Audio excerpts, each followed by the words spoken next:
Tertúlia. Meu boa tarde aí para todos e todas. Hoje é dia 12 de abril de 2011, terça-feira. O verbete é o 1897, 4 páginas, 46 logias e 8 máximos. O tema é sobreposição mental somática. A especialidade é holomaturologia. Quem redigiu o verbete é a nossa especialista, professora Laura, que está aqui na cadeira das rés. E a Mabel sentou de lado para dar um conforto. Mas... Definição. A sobreposição mental somática é a técnica, o ato ou efeito de antepor ou sobrepor as manifestações mentais somáticas, superando as psicossomáticas, retardadoras da evolução, objetivando atingir a serenidade íntima. O holopensene pessoal da retilinearidade autopensênica. O descarte das manifestações psicossomáticas. A despriorização do ego procurando o bem comum. A sobreposição dos estudos aos hábitos estagnantes. O ato de dizer não cosmoeticamente no momento evolutivo. Agora, eu li apenas um pedacinho aí de tudo que está escrito. Agora, na caracterologia, dentro da divisão da argumentologia, tem a sobreposição mental somática que atua gerando atributos ou consequências conscienciais em 14 exemplos ou itens numerados. Na remissiologia, nós destacamos em 15 itens. Ajuizamento pessoal, linearidade da autopensenização, pico máximo da inteligência, priorização mental somática e propósito ansiolítico. Frase enfática. O trinômio equilibriologia, holomaturologia, serenologia é a mega meta para qualquer consciência dedicada à teática da sobreposição mental somática lúcida, cosmoética e continuada. Você vivencia a sobreposição mental somática como prioridade de manifestação, na condição de extrapolação ou sendo hábito pensênico já consolidado? Agora, perguntas. Tive um passado religioso muito forte, frequentei seminário por 3 anos, além de muito envolvimento com a igreja antes disso. A base familiar era essa. Hoje, já consegui romper com tudo isso, embora ainda seja atormentado extrafisicamente por antigos companheiros que vivem a me levar em sonhos ou projeções semiconscientes para o meu passado religioso, numa tentativa de me convencer a voltar ao que já fui. Mas isso já é passado. Porém, na minha família, minha mãe me causa preocupação, pois vive fazendo novenas, lendo a Bíblia e implorando para que eu reze e vá às missas. Já tivemos algumas conversas sérias a respeito disso, mas sinto que nessa vida ela não conseguirá acordar desse sonho profundo que é a religião. Aceitar o espiritismo, reencarnação, vida após a morte, já seria uma evolução para ela nessa vida, ou estaria trocando 6 por meia dúzia. Olha, aí depende do temperamento dela e o que ela faz. Fala com ela para ajudar os outros, seja no catolicismo ou no espiritismo. Ela começando a ajudar, pode ser que as inspirações, intuições vão se aprofundar. Isso aí, às vezes, faz a ressexologia, faz a reciclagem dela. Vê o que ela faz em favor dos outros. Fala com ela para ir e ver dentro lá da paróquia dela como é que ela pode ajudar os outros. Isso, às vezes, é importante. Outro. Tenho um primo de 28 anos envolvido com crack. É bonito, cheio de qualidade. Sua mãe, psicóloga renomada, bem de vida, está à beira de surtar. Penso que ela já tentou muitas coisas para reverter esse processo, mas hoje se mudou e se esconde em outra cidade da situação e da família por achar que deveria ter acertado. Nenhum dos dois conhece a conscienciologia. É evidente para mim que houve uma atuação manipuladora da mãe durante a vida dele, mas ele não se transformou no que ela queria. Já coloquei seus nomes em minha tenesta na do senhor. Sou professor do CIP e me vejo capaz de ter uma conversa esclarecedora e que os anime a ir à foz. Que o senhor tem a dizer? Como orientá-los? A complementar, consciência-terapia, uma conversa com o senhor? Devo continuar me empenhando ou corro um risco muito grande de consciências pesadas virem tirar satisfação comigo se eu não conseguir suportar? Isso é bobagem, tenha confiança. Você pode fazer assistência sem medo. Que é isso? Eu já te conheço aqui de tanto que você escreve aqui para nós. Agora, uma coisa que eu quero te dizer é o seguinte. A questão da sua mãe com seu filho, se vocês viessem aqui, eu ia conversar com os dois. Primeiro com a sua mãe, depois com o filho. Eu queria saber o que ela fez em favor desse filho. Porque o filho está desonrando a mãe. Quem está errado mais aí, a coisa mais séria é o filho, devido ao processo do crack. Agora, se ela é psicóloga renomada, eu sei, eu conheço o nome. Agora, o que é que se passa? Eu precisava de conversar isso e eu falar umas verdades para esse filho. Ele já está com 28 anos, ele já está, portanto, maduro. Ele pode ouvir uma impactoterapia bem adequadazinha, de acordo com o traço dele, né? O perfil que ele tem. De modo que ele, se aparecer por aqui, você me fala com calma, que eu tenho que falar primeiro com ela, depois com os dois. Isso é que seria o ideal. Para a gente mostrar uma realidade. Agora, ele devia se internar. É isso que eu também vou sugerir. Tinha que se internar uma temporada para ficar livre disso aí. Crack mata. É o que eu vou explicar para ele. É questão... Ele já deve estar... Já vou falar para ele onde é que é, qual que é o cemitério, se ele quer ser cremado ou quer ser enterrado. Vou falar tudo. Eu já sei a cidade qual é, a gente já fala tudo. Qual é a Avenida da Saudade, qual o cemitério que ele vai, para dar um impacto. Outra, normalmente minhas projeções lúcidas partem de dentro do sonho onírico, onde percebo que estou sonhando e passo a ter controle dos fatos. Isso é normal? Não, isso é uma das técnicas que tem. É a chamada projeção de base onírica. Isso pode ir muito longe, pode alcançar muitos resultados. O amparador pode manipular e observar os sonhos onírico, até um certo ponto ele pode ajudar você. Quem melhora os sonhos é você mesmo. Mas ele pode estar te ajudando. Se você consegue ter lucidez e se tem resultados positivos dessas experiências projetivas, isso aí você deve até incentivar, procurar ampliar. Olha meu livro Projeciologia, lá explica esse processo todo. É a técnica da projeção através do sonho.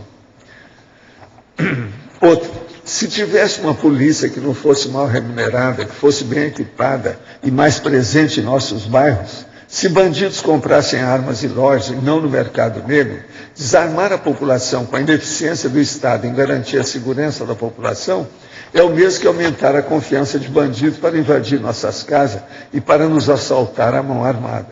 É preciso cuidar com esse discurso de desarmamento da população.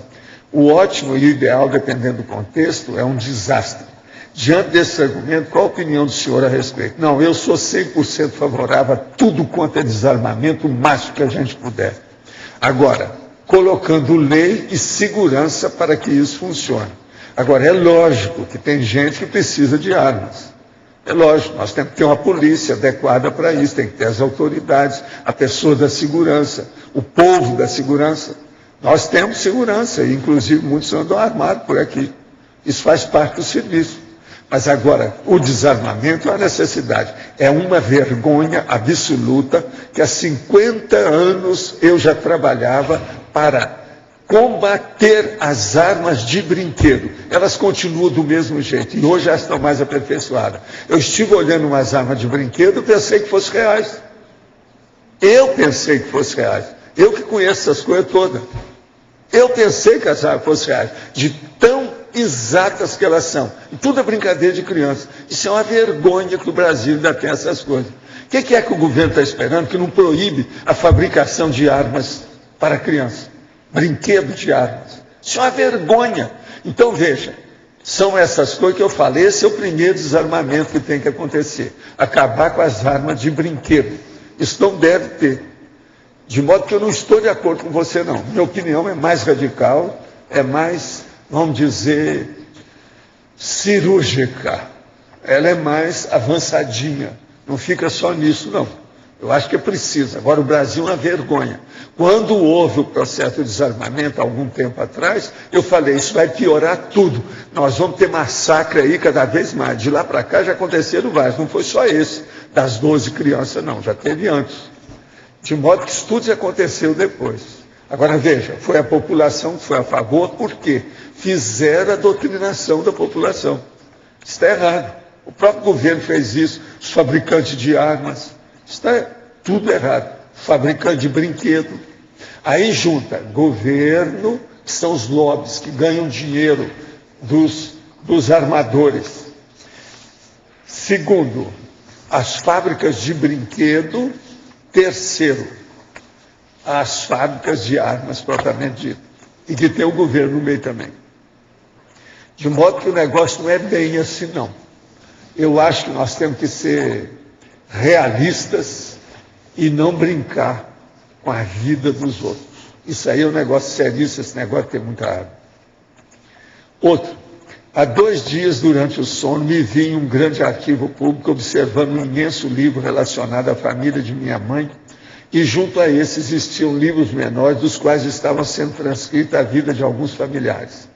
Cada atitude era do mesmo momento gravado no livro menor, que posteriormente faria parte do livro maior. Vi essa cena com várias pessoas em muitos momentos de suas vidas, inclusive próxima de Soma, que poderia ser sonho para o senhor. Olha, para mim isso aí é uma projeção pictográfica que alguém mostrou para você como é o processo da fixação, retenção e gravação dos fatos da vida da gente.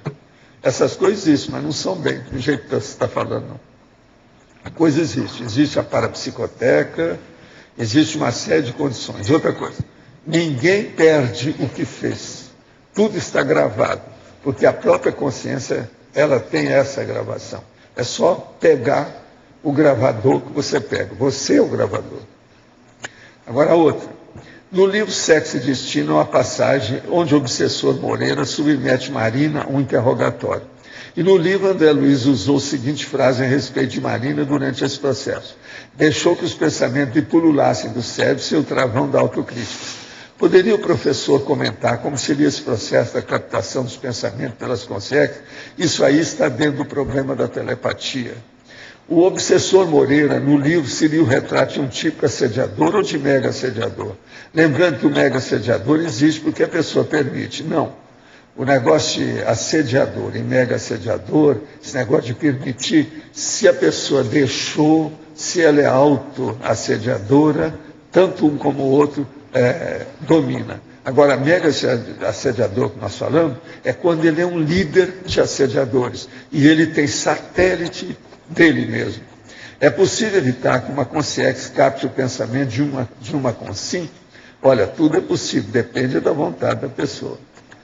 E qual é o desempenho que ela tem a respeito de parapsiquismo, energia e pensenologia. Agora, outra.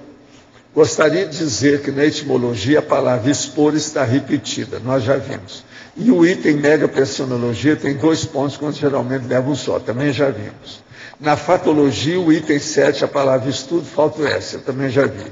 Poderia explicitar o item a serenidade, trazendo o bem feito, sexta linha de cima para baixo. Aí é com você.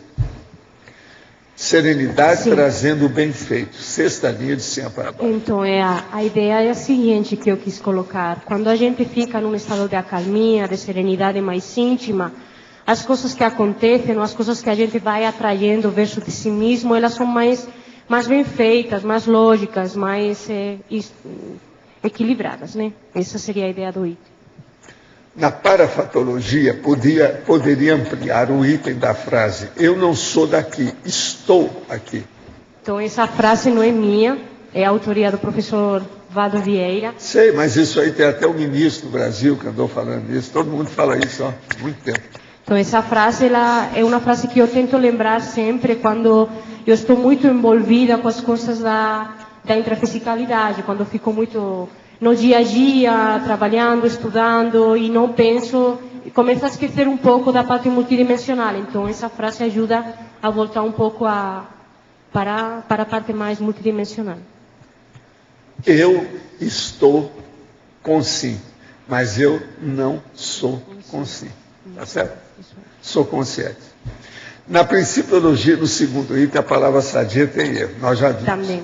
Agora, na numerologia, poderia falar do quarto item, o fogo autoestruturador. É na principiologia.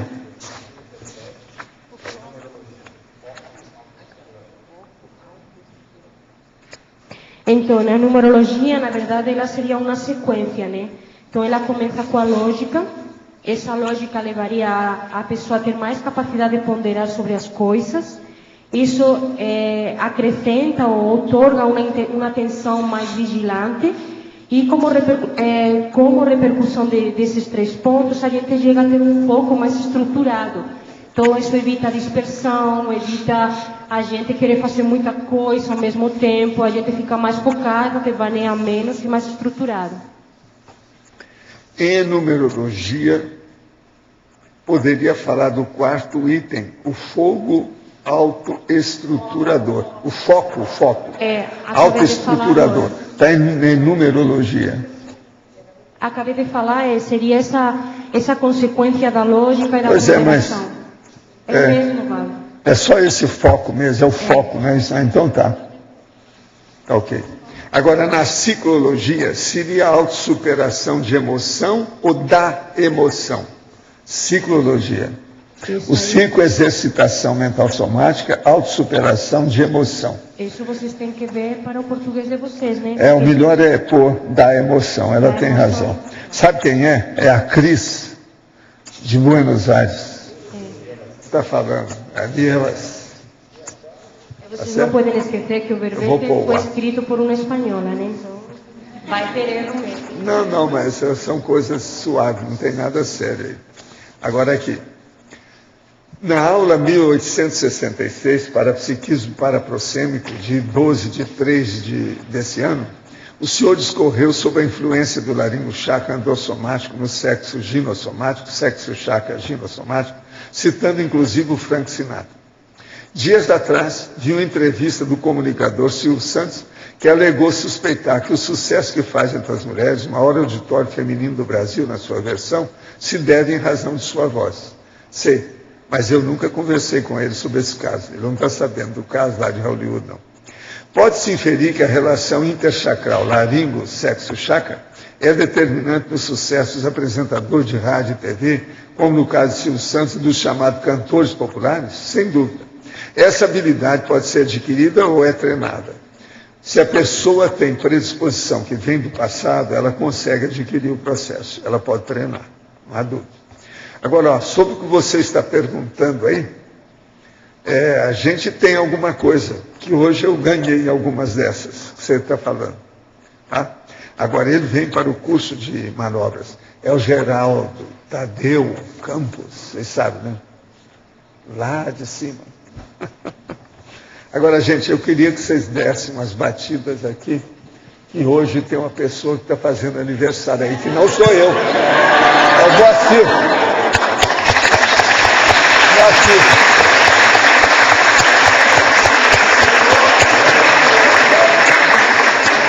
Eu não faço mais aniversário. O Moacir faz porque ele é mais jovem. Eu não. Ele está nos 17 anos, eu já passei isso aí. Bem, pessoal, eu não faço mais. Nós vamos pedir uma salva de palmas para uma pessoa que está completando 19 aninhos, Valdo Vieira.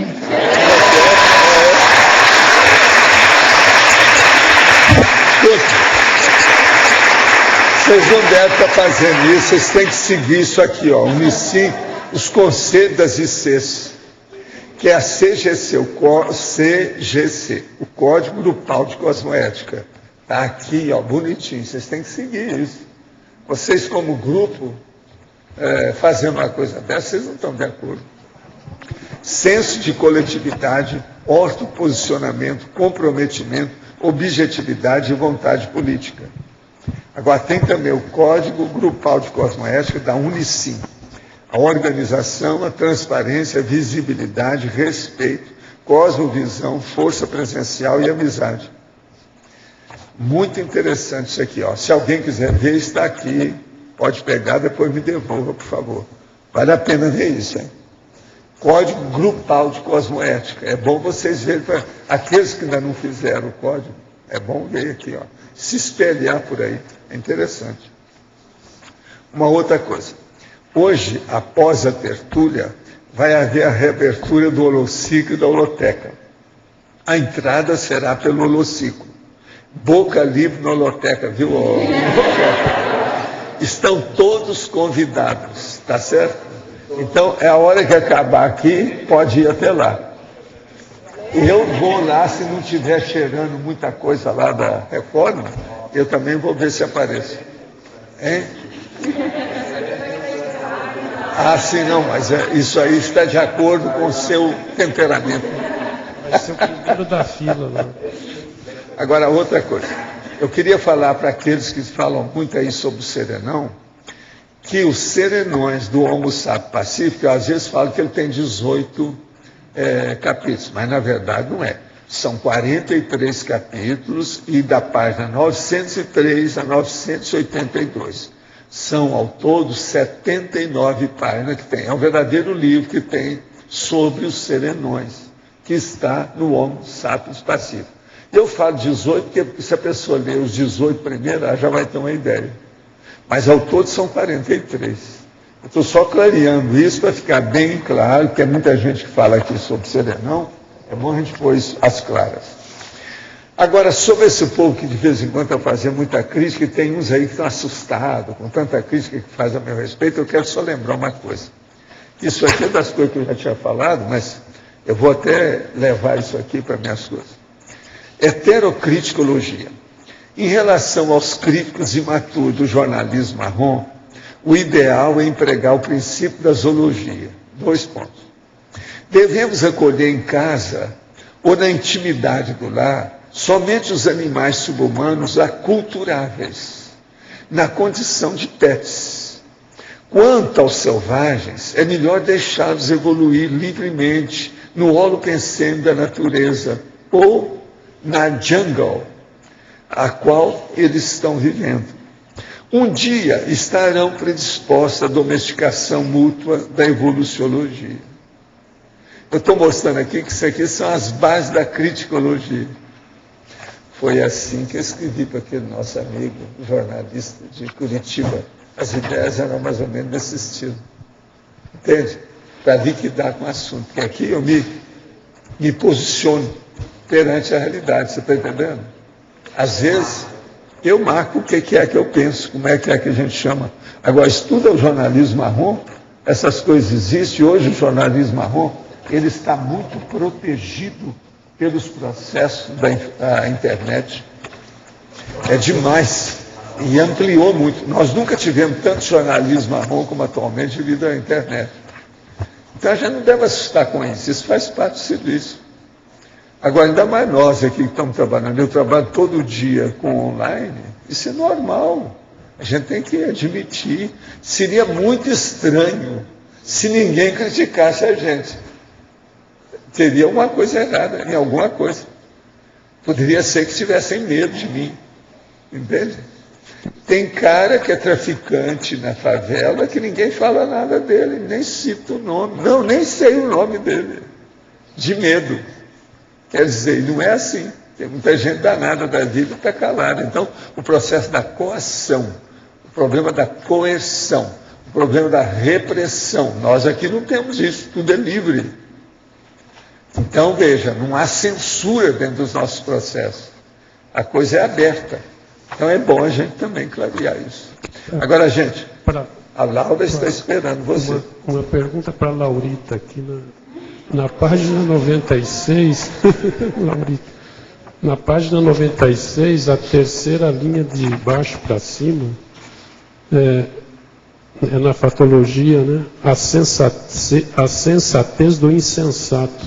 Então, o que eu pretendi colocar por essa frase é o seguinte: às vezes, quando a pessoa ela é muito emocionada, se manifesta muito pelo psicossoma, ela acha que seus atos são muito sensatos, que eles são muito lógicos, mas em realidade eles não são. Então, se ela para pensar nisso, ela está vendo, ela pode conseguir ver que aquilo não é tão sensato. Então, seria sensatez ter sensatez, ter lógica naquilo que não é, mas que ela está achando que ela é.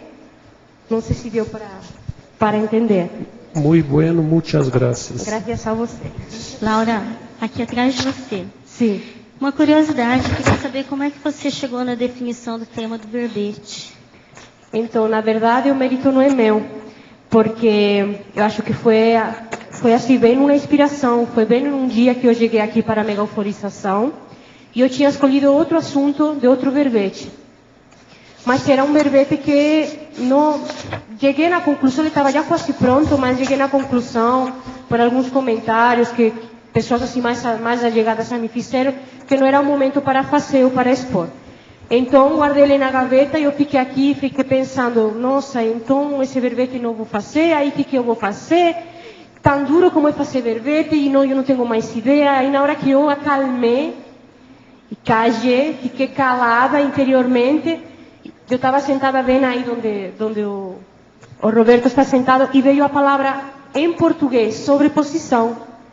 Aí eu falei, sobreposição? Nossa, nem sei o que é isso, né? Aí procurei no dicionário e falei, é sobreposição. E aí eu falei, então, sobreposição mental somática. E foi aí que eu escolhi o assunto do verbete. Então foi bem inspirado. E obviamente tem muito a ver comigo, mas eu só fui ver o que o título tinha a ver comigo depois, durante a escrita do verbete mesmo. Legal. Eu tenho uma pergunta para você, uma Sim. dúvida.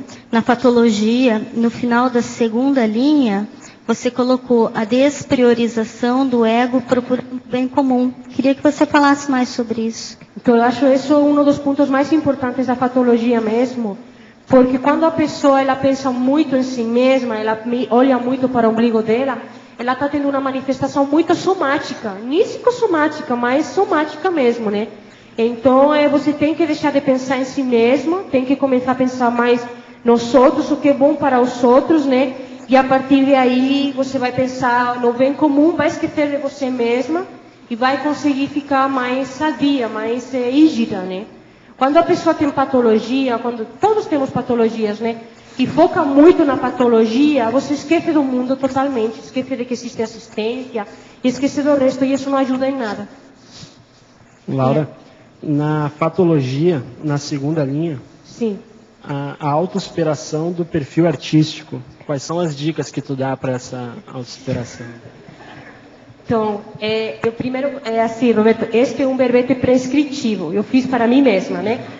Então, eu tenho esse perfil artístico, né, mais para a literatura, para a arte, mais emocional, né? Que o Valdo fala que a maioria de nós somos artistas, somos mais emocionais. Então, o que eu faço é, por exemplo, eu tento não escrever mais literatura sempre que eu posso, eu tento pensar com mais lógica, eu tento ler livro mais técnico, eu venho nas tertúlias, que fazem a gente ter mais um foco na parte mais científica, mais técnica, mais lógica, e tento principalmente mudar o meu foco mesmo, pensar com mais lógica em qualquer coisa que acontece. E de aí eu vou superando mais esse perfil artístico, que é a primeira manifestação, né, que a gente tem, é a tendência. Então, tentar evitar essa tendência, essa primeira manifestação com um pensamento mais lógico.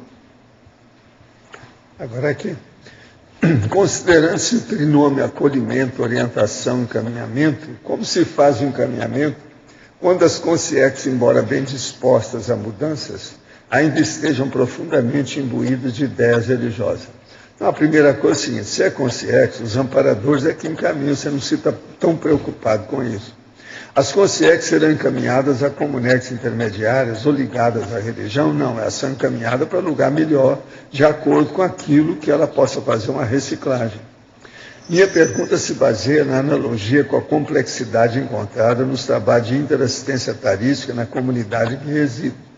Até mesmo as pessoas mais esclarecidas que nos procuram estão ainda impregnadas de conceitos e certezas dogmáticas. É mister todo cuidado e jogo de cintura para se promover a tarde sem estupro evolutivo. A casa em que só resta tacon. Sim, tem gente que não quer mudar de uma hora para outra e nem vai mudar nessa vida. Às vezes na próxima, às vezes. Outro, constantemente o senhor comenta passagens suas juntamente com a pessoa referida como monja. Como eu sou novo na tertúlia, ainda não conheço as passagens e a importância desse personagem no seu passado. O senhor poderia, por obséquio, nos relatar e atualizar sobre quem foi a monja? Olha, eu acho que o negócio é perguntar para o Ordindade, ele falar quem é que foi, né? O caso todo é a Laura, né? O indivíduo Matarô, não é isso? Mas o caso é o seguinte, a monja, ela é uma serenona que eu conheço há muitos tempos, coisa do passado. E ela que tem me ajudado muito nesse povo todo, nesse trabalho, no serviço, no desenvolvimento junto com a turma toda, o nosso povo. E outra coisa séria também, é ela também que às vezes orienta as coisas do transmentor, que é o meu maior amigo. E ele é um evoluciólogo. Agora, ela me ajudou muito na minha infância e em algumas condições depois, com processo de projeção e esse trabalho nosso. E ela é que orienta a maioria dos meus trabalhos na questão direta, mais íntima ou interna dos processos da conscienciologia. Ela é consciência. Já faz alguma temporada. Agora, a última vida que ela viveu na Espanha. Lá, e justamente na área lá de Mataró, que nós também já tínhamos vivido, o Chico e eu. Agora, hoje, ela é consciência. Agora, ela também é personagem do livro lá, Cristo Espera por Ti, que é bom a pessoa ver, né? Para ver o que é que se passa, saber o que já houve antes. E aquilo lá está falando uma história que ela participou no século XIX. Tem muita coisa da história que corresponde a fatos, mas tem outras que não, que o Balzac alterou para não chamar a atenção demais, que poderia criar problema na época que ele estava escrevendo, que é 1965. 65 para cá tem exatamente 46 anos, né? Então o negócio é sério. Agora outra. O senhor poderia falar qual é a distância que o mental soma fica do psicossoma? O senhor poderia explicar mais as variáveis na pensenologia? O holopensene pessoal da autodiscernimentologia? O holopensene pessoal da mental somática? Olha, o processo todo é o seguinte. Mental soma é o paracorpo do autodiscernimento. Discernir é fazer a distinção daquilo que presta perante aquilo que não presta. Aquilo que é novo perante aquilo que é demodé, que está ultrapassado. Aquilo que é o ótimo perante aquilo que é o péssimo. Isso é a distinção. Então, não adianta ter só boa vontade, ou boa intenção, ou a pessoa ter predisposição para isso. O discernimento exige, então, mais acuidade, mais maturidade, mais cognição, mais conhecimento, mais experiência, mais vivência. Isso é o mental soma. Por isso que aqui a professora Laura fala várias vezes sobre o processo da retilinearidade autopensante. Nós precisamos de levar tudo para isso, para mostrar o processo de discernimento. Discernir. Saber, então, seletivamente as escolhas que nós temos na vida. Isso, então, é que é importante nessa história toda. Agora, a diferença entre o mental soma do psicossoma. O psicossoma quase sempre é orientado pelo cardio chakra da pessoa. Mas a base mesmo fica mais nos países baixos. Então fica mais no umbilico chakra, os processos todos. É igual, por exemplo, a maternologia. Tudo que diz respeito à maternidade diz respeito ao processo do umbilico chakra. Então o negócio é tudo muito embaixo. Não é cá em cima. Agora, mental soma é atrás da testa. O processo é daqui, já mexe direto com o processo do corono chakra, que é o vórtice de energia mais forte que nós temos no energossoma, quer dizer, o nosso paracorpo de energia. Então, isso aí tem uma diferença enorme. De modo que a melhor coisa que você pode fazer para entender isso é o seguinte: comece a pensar em mental soma o tempo todo. Escreva mental soma, o corpo mental na sua vida, na parede, perto da sua cama, no seu escritório, aonde você for, para você pensar em mental soma, para pensar no discernimento. Se você fizer isso aí durante uns 15 dias, você vai começar a ter maior discernimento com tudo que você faz. Isso é uma das técnicas mais práticas, objetiva, palpável, concreta, que a pessoa pode adquirir uma mudança radical em pouco tempo, dependendo dela querer mudar. É preciso a pessoa ter predisposição, apresentar predisposição para a reciclagem.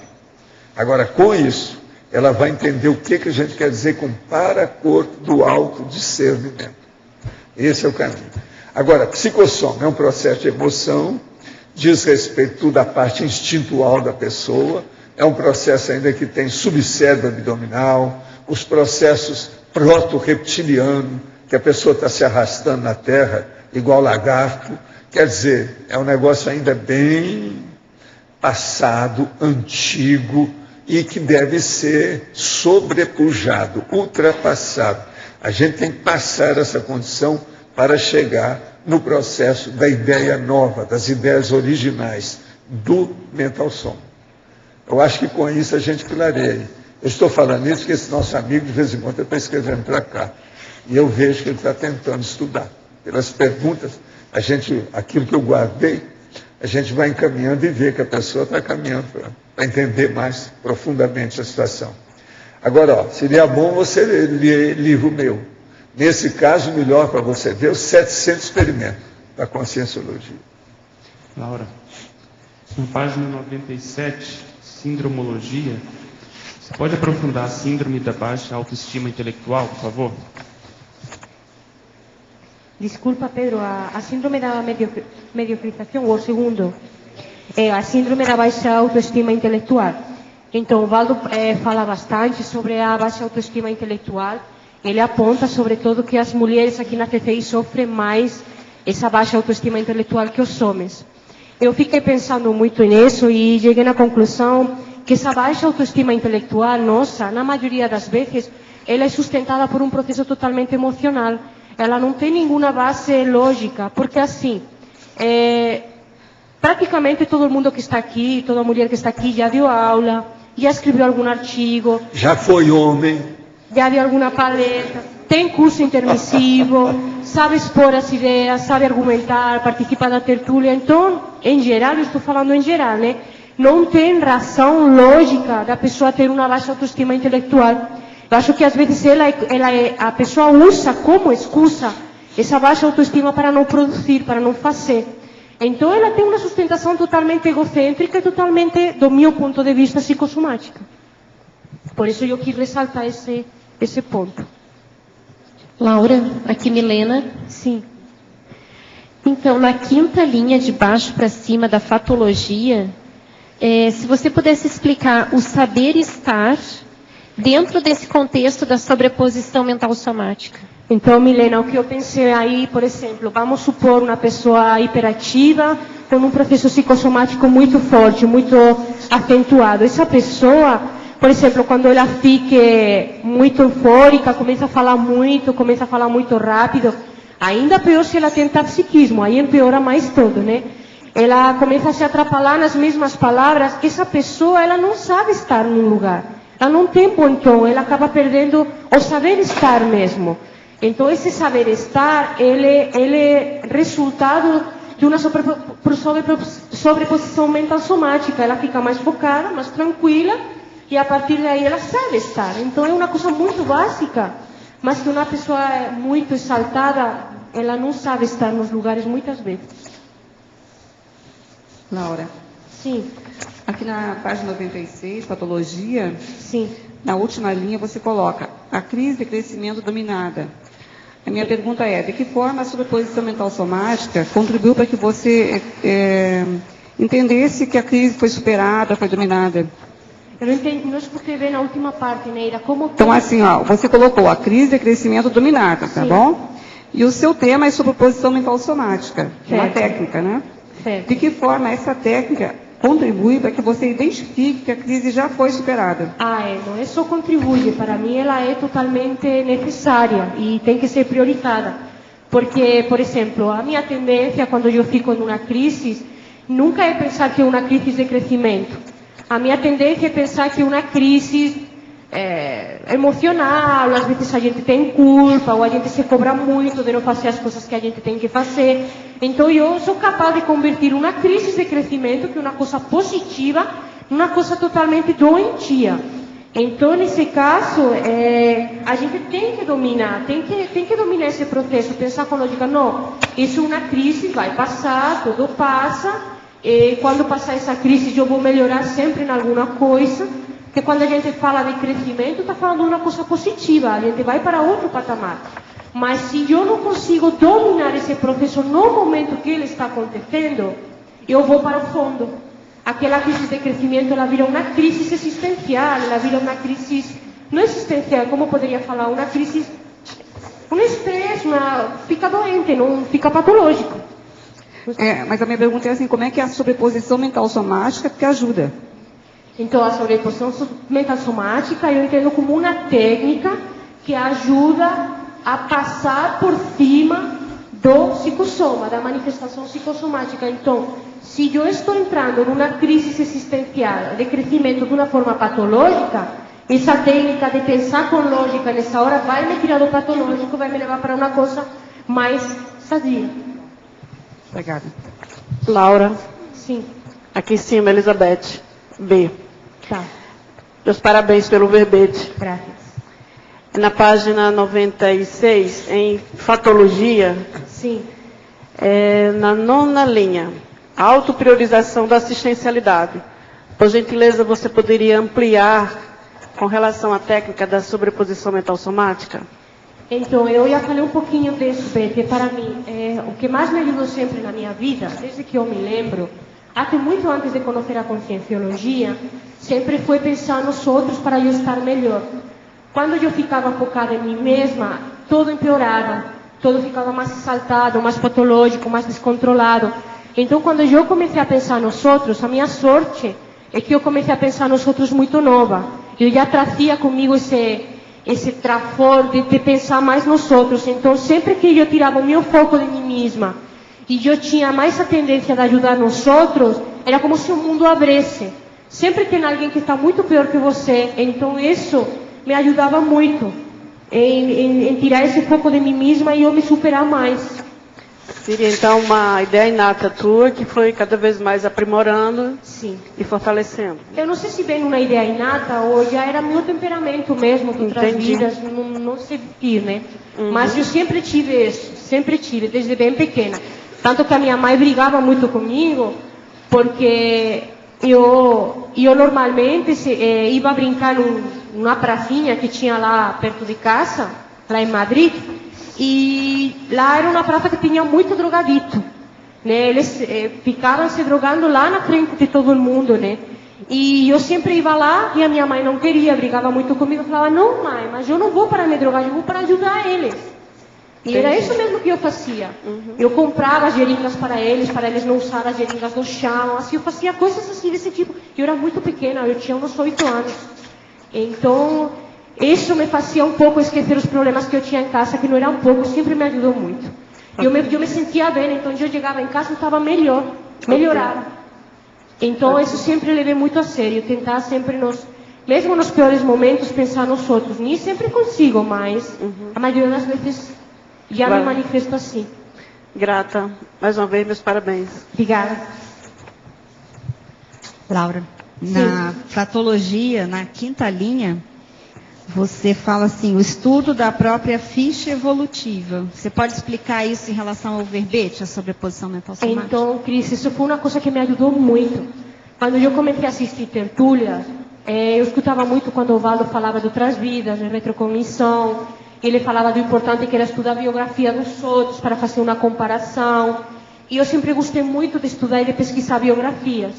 À medida que eu fui pesquisando outras biografias, eu fui, ao mesmo tempo, me achando em alguns traços das outras personalidades. E pouco a pouco eu conseguia mais ou menos ter uma ideia assim mais geral de como que era meu temperamento, como é que eu me manifestava, quais eram os trafores, trafares. Conseguia mais ter uma ideia mais real sobre mim mesma, sobre a minha realidade. Então, na hora que você estuda essa ficha evolutiva, você consegue pensar com mais lógica, você consegue pensar assim, não, isso eu já fiz, eu não quero fazer de novo, esse erro eu não vou fazer mais. E eu dou muito importância à ficha evolutiva de cada um, acho que é muito importante.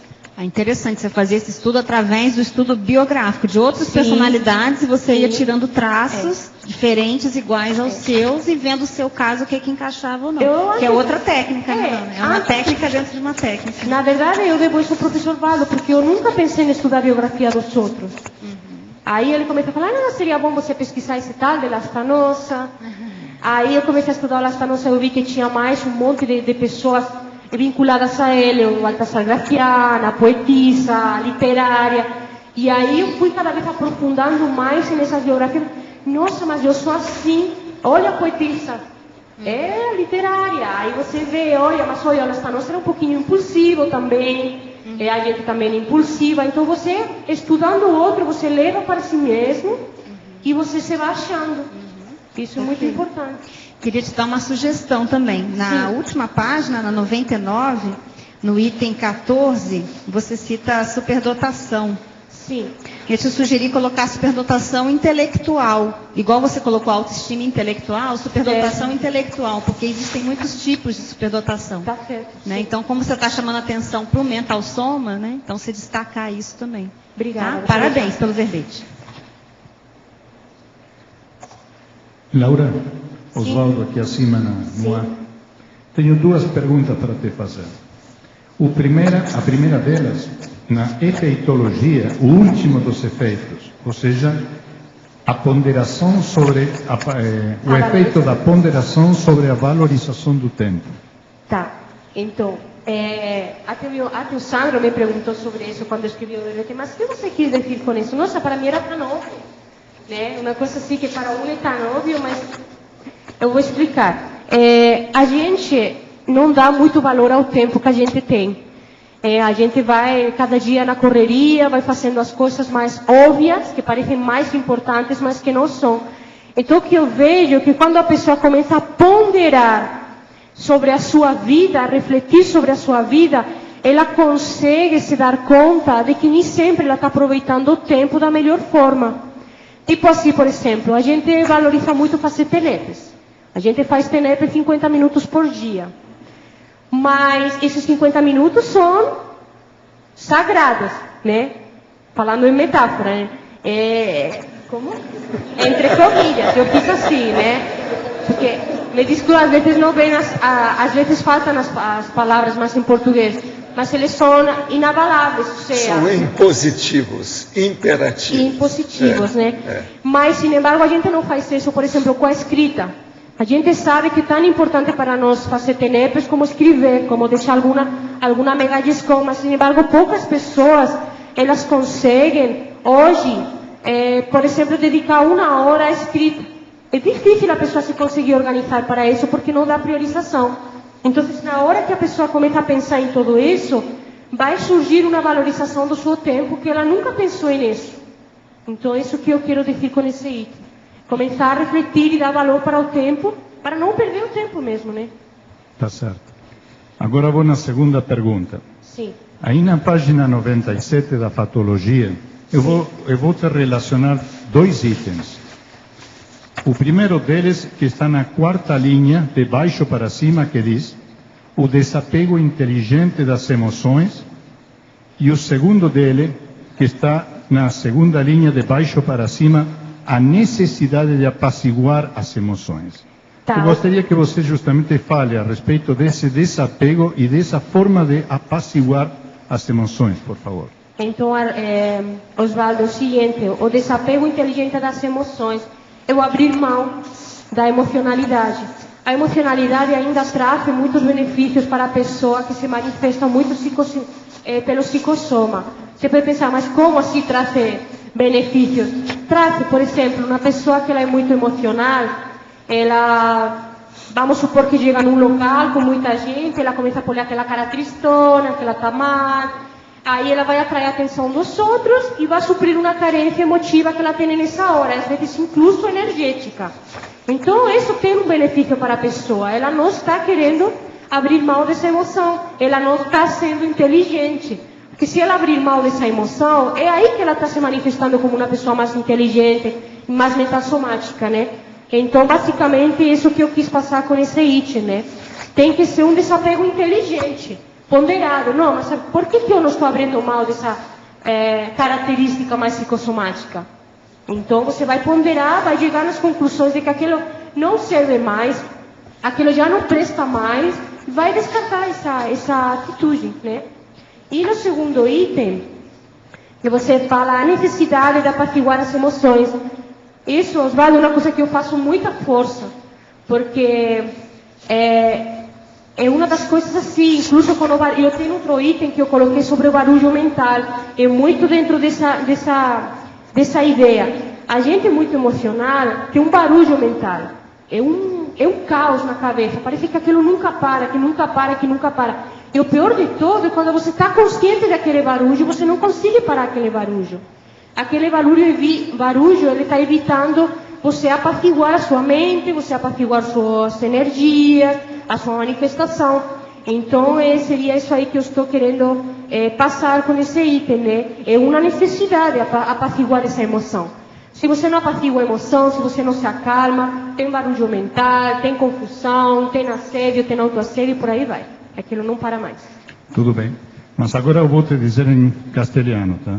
Sim. Muchas felicidades por esta entrada de la enciclopedia. Muchas gracias, Osvaldo. Deseo que pronto estés tú aquí también.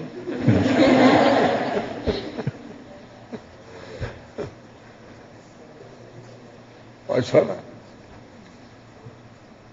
Aqui na página 97, tecnologia. A primeira técnica aqui. A técnica de morder a língua. Aqui eu peguei que é de morder, não é por causa, eu nem tinha visto. Ou do morder, não sei. É morder mesmo, assim. É morder físico. Para uma pessoa que tem controle do que fala, pode parecer uma brutalidade isso aí, né? Na brutalidade somática. Mas para uma pessoa que tem dificuldade de pensar antes de falar, que tem muita verborreia, que tem muita euforia na hora de falar, isso é uma técnica que às vezes funciona, outras vezes não. Quem é aqui que mordeu a língua o ano passado, por exemplo, na hora que está comendo, está com pressa que ia sair para pegar o carro? Tem alguém? Levanta o dedo. Você está vendo que isso é muito mais comum do que a gente pensa. Mas neste caso, Osvaldo, seria uma coisa totalmente consciente. Eu sei. Agora veja, essa aí foi consciente e inconsciente. Sim. Mas isso existe, é o processo. Agora, eu quero passar para os universitários da língua, se é técnica do morder ou de morder. Aqui está do, né? Não sei se... Está correto também? Eu não sei.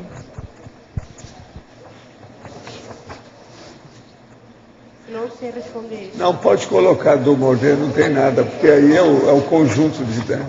Tá certo. Agora, ó, desejei acordar fora do corpo e acordei com dificuldade, saí do soma, movendo meus paramembros com dificuldade. Olhei para meu parabraço e em seguida apareceu um vulto negro em frente.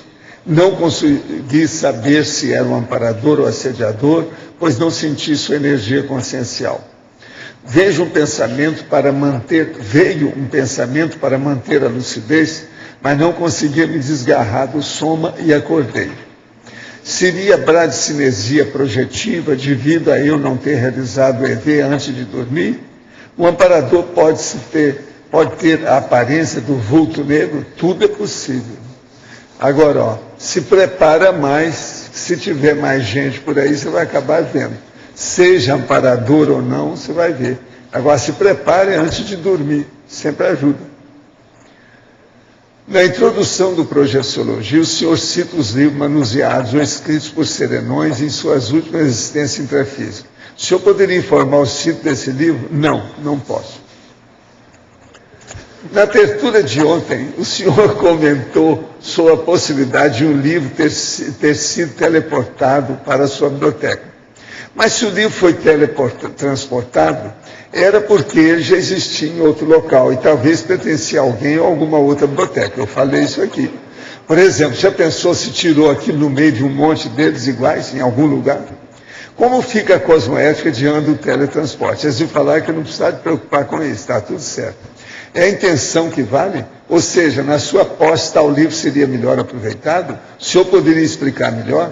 Você já pensou se esse livro estava no lixo para jogar fora e queimar?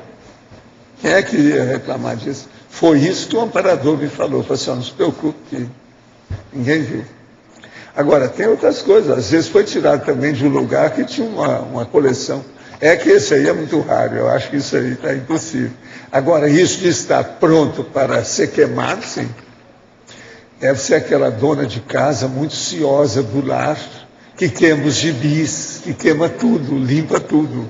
E que é uma casa que não tem edícula para guardar as coisas. Isso acontece demais. No Brasil, a turma que coleciona os gibis, as gibitecas, todos eles reclamam das mulheres, que queimaram as coleções de gibi.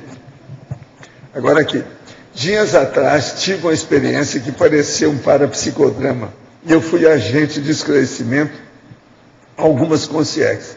Uma delas, um ex-amigo advogado, dessomado há 5 anos. Na experiência, estava em um bar com todos eles bebendo e fui pouco a pouco direcionando o assunto para a dessoma que eles haviam passado. Interessante que travei conhecimento com esse amigo, ex-advogado, justamente numa mesa de bar. Ao final, eles entenderam a mensagem, perguntaram inclusive se era algo relacionado ao espiritismo, o que retruquei dizendo se tratar de conscienciologia. Na sua opinião, o episódio pode ter sido mesmo um parapsicodrama? Apesar da rememoração, não tive banho energético confirmador. Olha, pode ter sido, sim. Guarda tudo, anota isso tudo, vamos ver o que acontece daqui para frente. Como é que se pode diferenciar um parapsicodrama de uma manifestação onírica? Há algum indicador confiável? Pode ocorrer parapsicodrama inconsciente sem a pessoa ter lucidez? Olha, tudo isso é possível acontecer. Agora, a diferença do parapsicodrama é que ele envolve, geralmente, algum cenário e também um elenco maior do que aquilo que a pessoa lembra. Então, envolve mais personagens. Às vezes, quase sempre o processo é esse. E quando o parapsicodrama é correto, sério, bem orientado, tem amparador muito sério que organiza, coordena os fatos e há desassédio no processo. Laura aqui.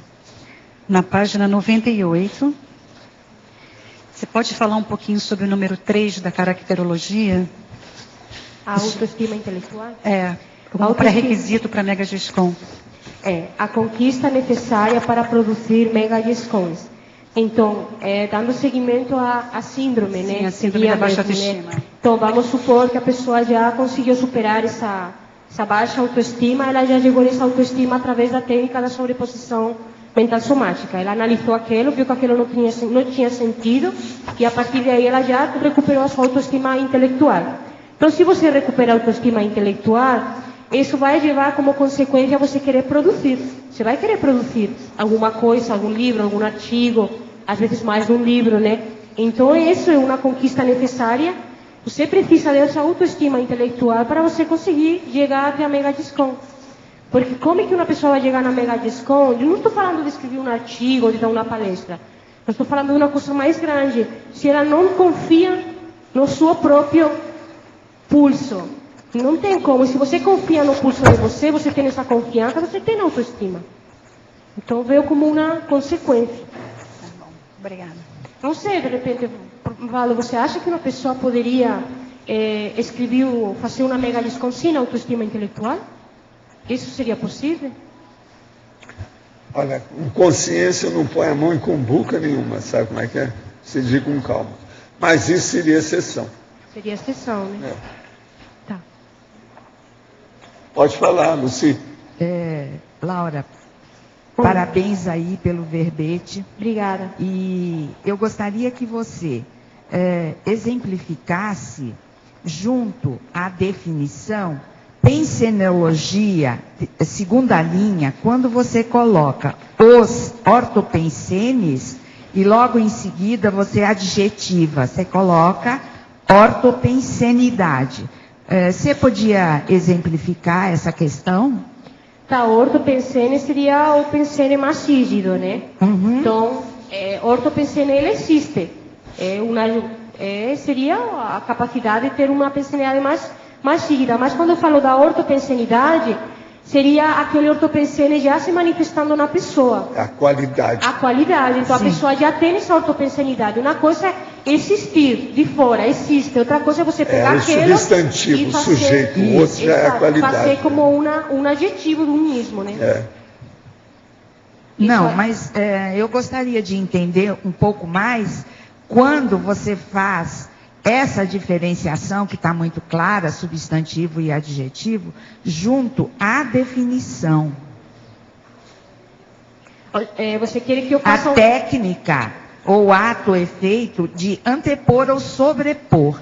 Quer Sim. dizer, quando se escolhe o substantivo, né, fica menor do que quando se coloca essa questão dentro do adjetivo, porque é interiorizado, não é isso? Então, Lucy, eu estou entendendo o que você está falando, mas eu peguei mais o padrão da enciclopédia mesmo, né? Na hora de escrever. Por exemplo, esse ortopensene e ortopensenidade, ele já existe em quase todos os verbetes do professor Valdo. E na hora de levar para a definição, eu escrevi também seguindo a... Tá certo. Não, e o ortopensene aqui que você está querendo, está baseado no processo do mental soma para dominar o psicossoma, porque todo o problema da superposição é isso.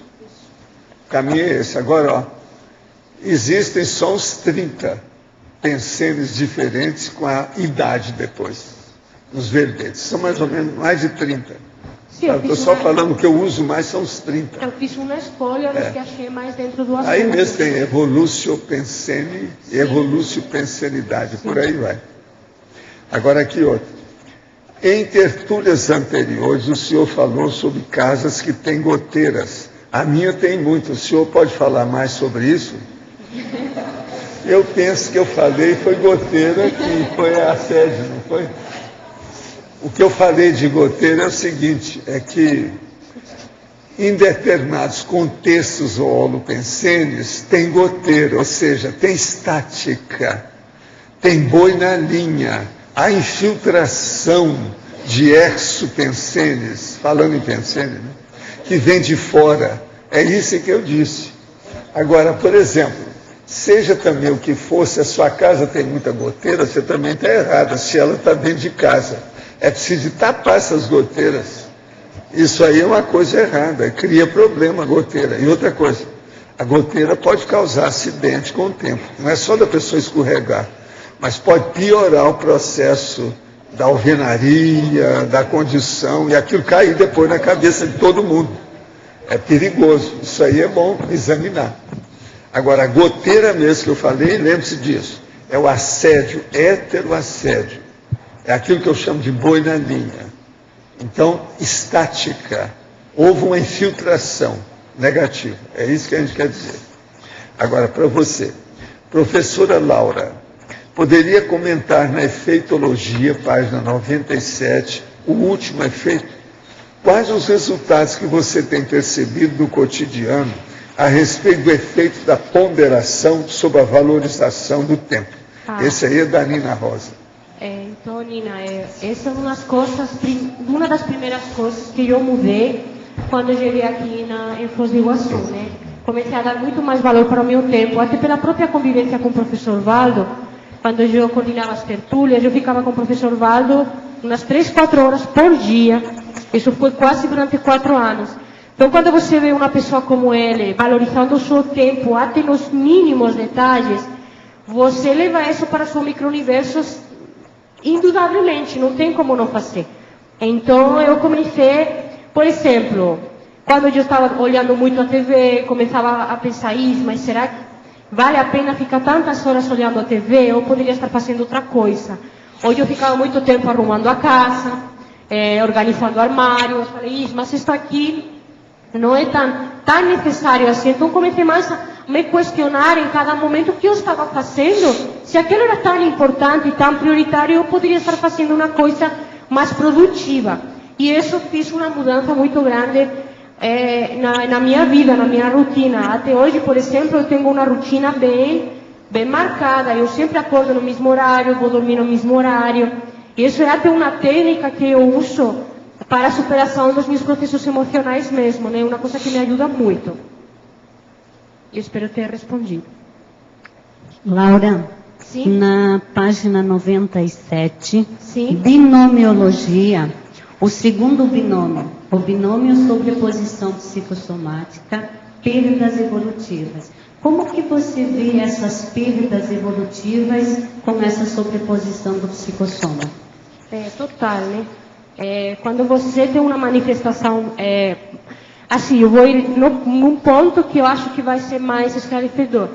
Não tão óbvio. Quando você começa a ter uma manifestação muito psicossomática, muito patológica, as pessoas mais rígidas, mais sadias, não vão querer estar com você. Isso é inevitável. As pessoas acabam se afastando de você. Porque já não tem mais o que fazer, a pessoa não quer mudar, então elas vão continuando o seu ritmo, vão continuando a sua vida. E isso é a perda de companhia. Essa perda de companhia é muito séria. É a perda evolutiva. Você perdeu a chance de crescer e de ter uma manifestação mais rígida junto àquelas pessoas. Então, a maior perda evolutiva que a gente pode ter, isso no meu ponto de vista, quando a pessoa não quer abrir mão dessa manifestação emocional, fica aqui naquele rolo seu, eu não posso fazer tanta coisa como os outros, eu não quero, eu não sou capaz, aí vem a baixa autoestima intelectual, a pessoa fica acantonada, porque os outros cansam, não tem mais como continuar passando a mão na pessoa, então você ficou para trás. E esse ficar para trás é a maior perda evolutiva que eu considero. É a perda do grupo, né? Tipo assim, por exemplo, em termos assim de situações até de escrita.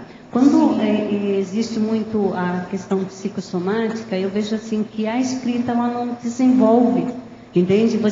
Aquilo que você vai escrevendo também, né? Além dessa questão que você falou, essa escrita também ela fica uma escrita assim muito psicossoma mesmo, sabe? Não é aquela coisa esclarecedora. Não sei se você concorda com isso. Então, eu concordo, mas eu vejo de outro ponto de vista. Não importa se você escreve de forma emocional, você tem que escrever. Porque aí você vai para o revisor, aí volta a revisão, aí a revisão está falando, não, mas tu tem que ser mais científico, tem que fazer mais técnico, então você vai aprendendo. É assim, eu já publiquei vários artigos, eu estou escrevendo muito ultimamente, tento escrever muito, até porque estou fazendo faculdade de letras, então tenho que ler muito, escrever muito. Hoje eu não me importo mais com fazer uma escrita tão emocional, eu tento. O importante é você escrever, porque aí também essa ideia que você viu também é perigosa, porque a pessoa pode pensar assim, bom, como a minha escrita é mais emocional, melhor eu tentar escrever, porque não vai prestar mesmo, então não vou escrever. Vou ler mais, vou estudar mais e daí na frente eu vou escrever. E não é por aí. No meu caso, na minha experiência, eu aprendi a escrever de forma menos emocional, escrevendo do jeito que eu sabia escrever. E aí, com a ajuda dos revisores, eu fui melhorando a minha escrita para uma escrita mais científica, mais técnica, mais objetiva e com menos carga emocional, né? De vez em quando dá uns ainda, né? Mas aí o Antônio faz. Daí veremos.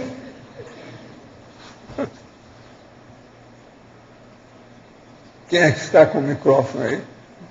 Como é que nós estamos?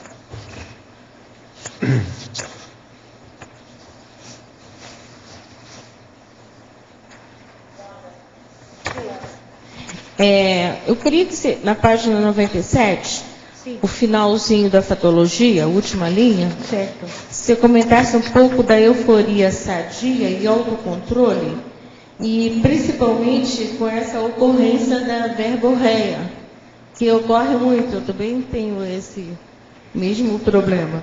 Tá, principalmente na euforia sadia, assim, eu não sei se é tanto sadia, já que tem a verborreia, mas dentro de uma euforia. Então, são duas coisas aí, Rosa, que eu vejo. Uma coisa é a verborreia, ela não é sadia nunca, né? Essa verborreia não é controlada, não é uma coisa rígida, né? Então, eu estou falando de uma euforia, aqui no caso, de uma euforia mais controlada.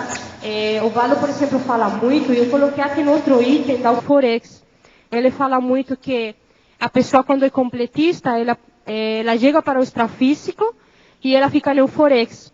E essa euforex é totalmente negativa, porque na hora que ela vai ter um bate-papo, não um bate, ou bate-papo com o evoluciólogo, ela está tão eufórica que ela não consegue escutar e saber, bom, o que eu fiz de bem, o que eu não fiz, eu completei aqui, não consigo, por causa dessa euforia. Então, uma coisa, a gente imagina, se a gente hoje não é capaz de controlar a euforia aqui, como é que a gente vai controlar essa euforia lá, que a gente é psicossoma puro? Não tem como. Vai ser muito difícil, então eu penso muito nisso.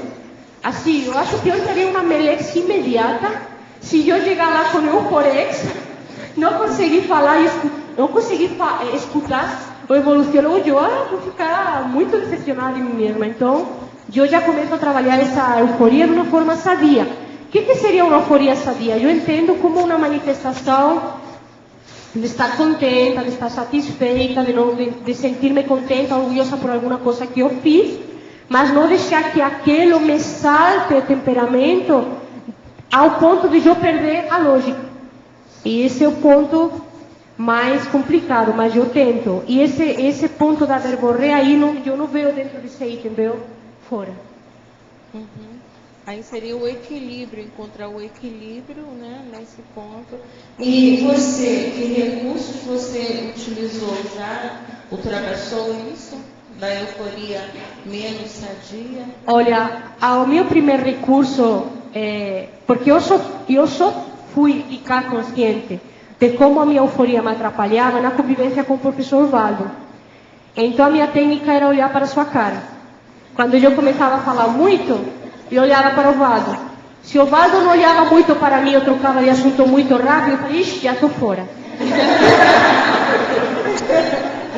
Observando o Valdo perante mim, eu sabia se eu estava com autoassédio, se eu estava falando demais. E essa é a técnica infalível. Ela sempre foi muito observadora. Então, principalmente ela olhava todos os detalhes. Aqui, ó, a minha gola estava dobrada, ela falava assim, ó, preciso arrumar a gola. Ela sempre olhou tudo e todas as coisas em torno dela, não é só comigo.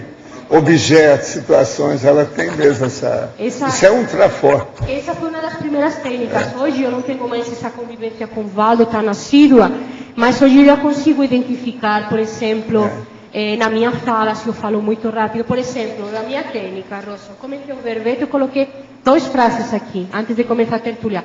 Hablar despacio, pensar antes. Esta é a técnica que eu uso.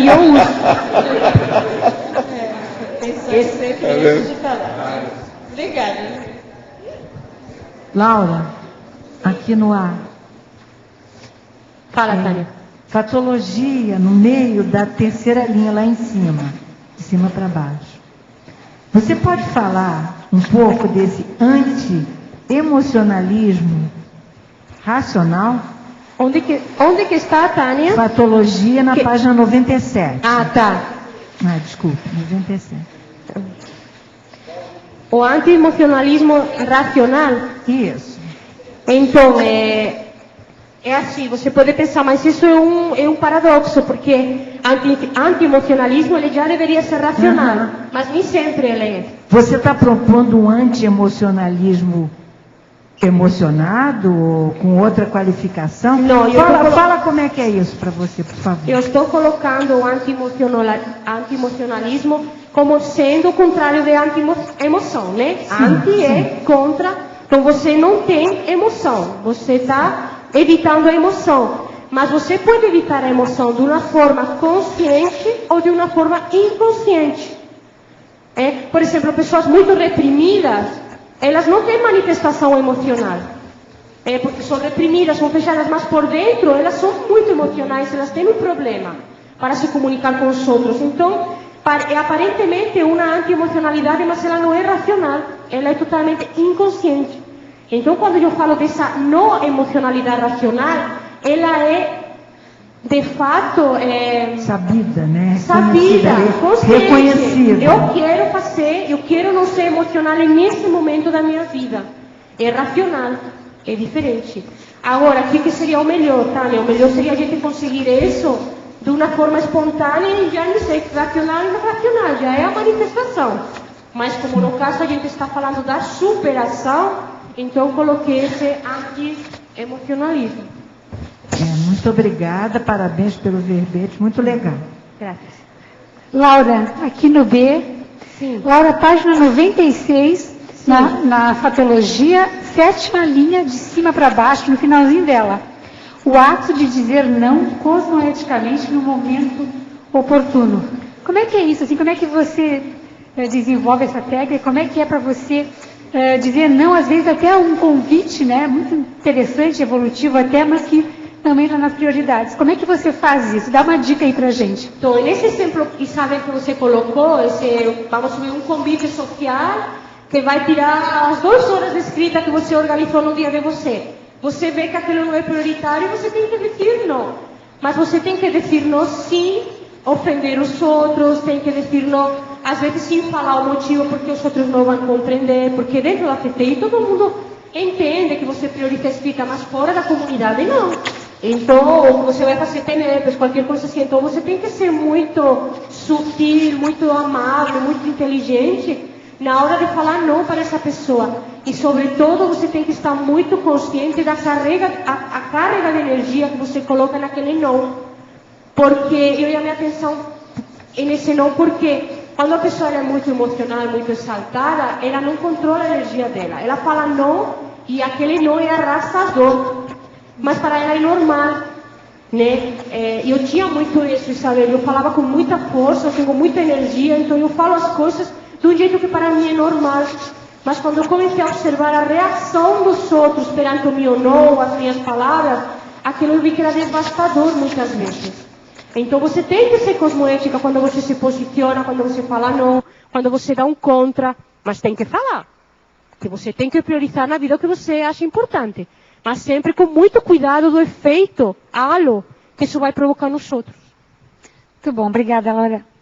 Professora Laura, gostaria que você explicasse mais em fatologia, final da penúltima linha de baixo para cima, a sabedoria mental somática vivenciada. Isso é da professora Cecília Otti. A sabedoria mental somática vivenciada. Cecília, eu não cheguei aí, né? Obviamente, né?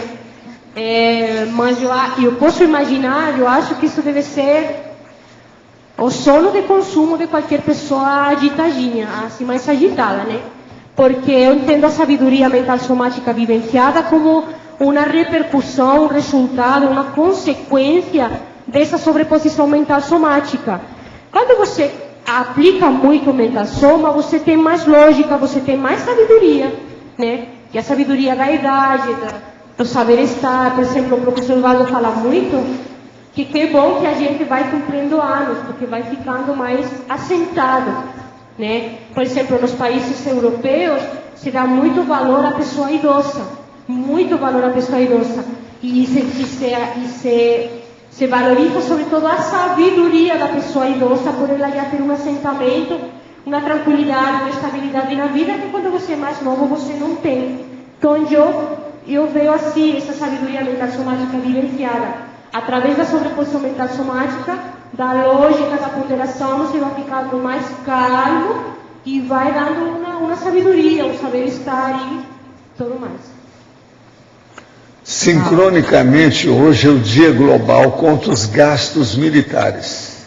É hoje que o CIPRI, Instituto de Pesquisa de Paz de Estocolmo, lança o seu anuário com os dados sobre o orçamento militar do ano 2010, que ficou em 1 trilhão e 600 bilhões de dólares, aproximadamente 4 bilhões e 400 milhões por dia.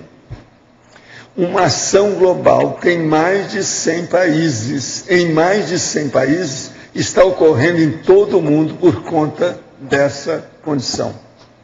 Mais informações em português tem o site aqui, onde se fala isso, o controle de armas. Aí ele fala, É um belo presente de aniversário, não é, professor? Olha, isso é para você também, ó. Viu? Agora, quem fez isso foi o Gustavo Vieira de Pelotas, que ele é especialista nessas coisas.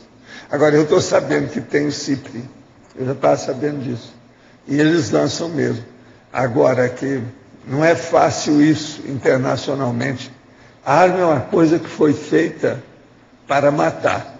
Ninguém tem um revólver nem para matar passarinho, para matar gente. Isso é terrível a gente pensar numa coisa dessa.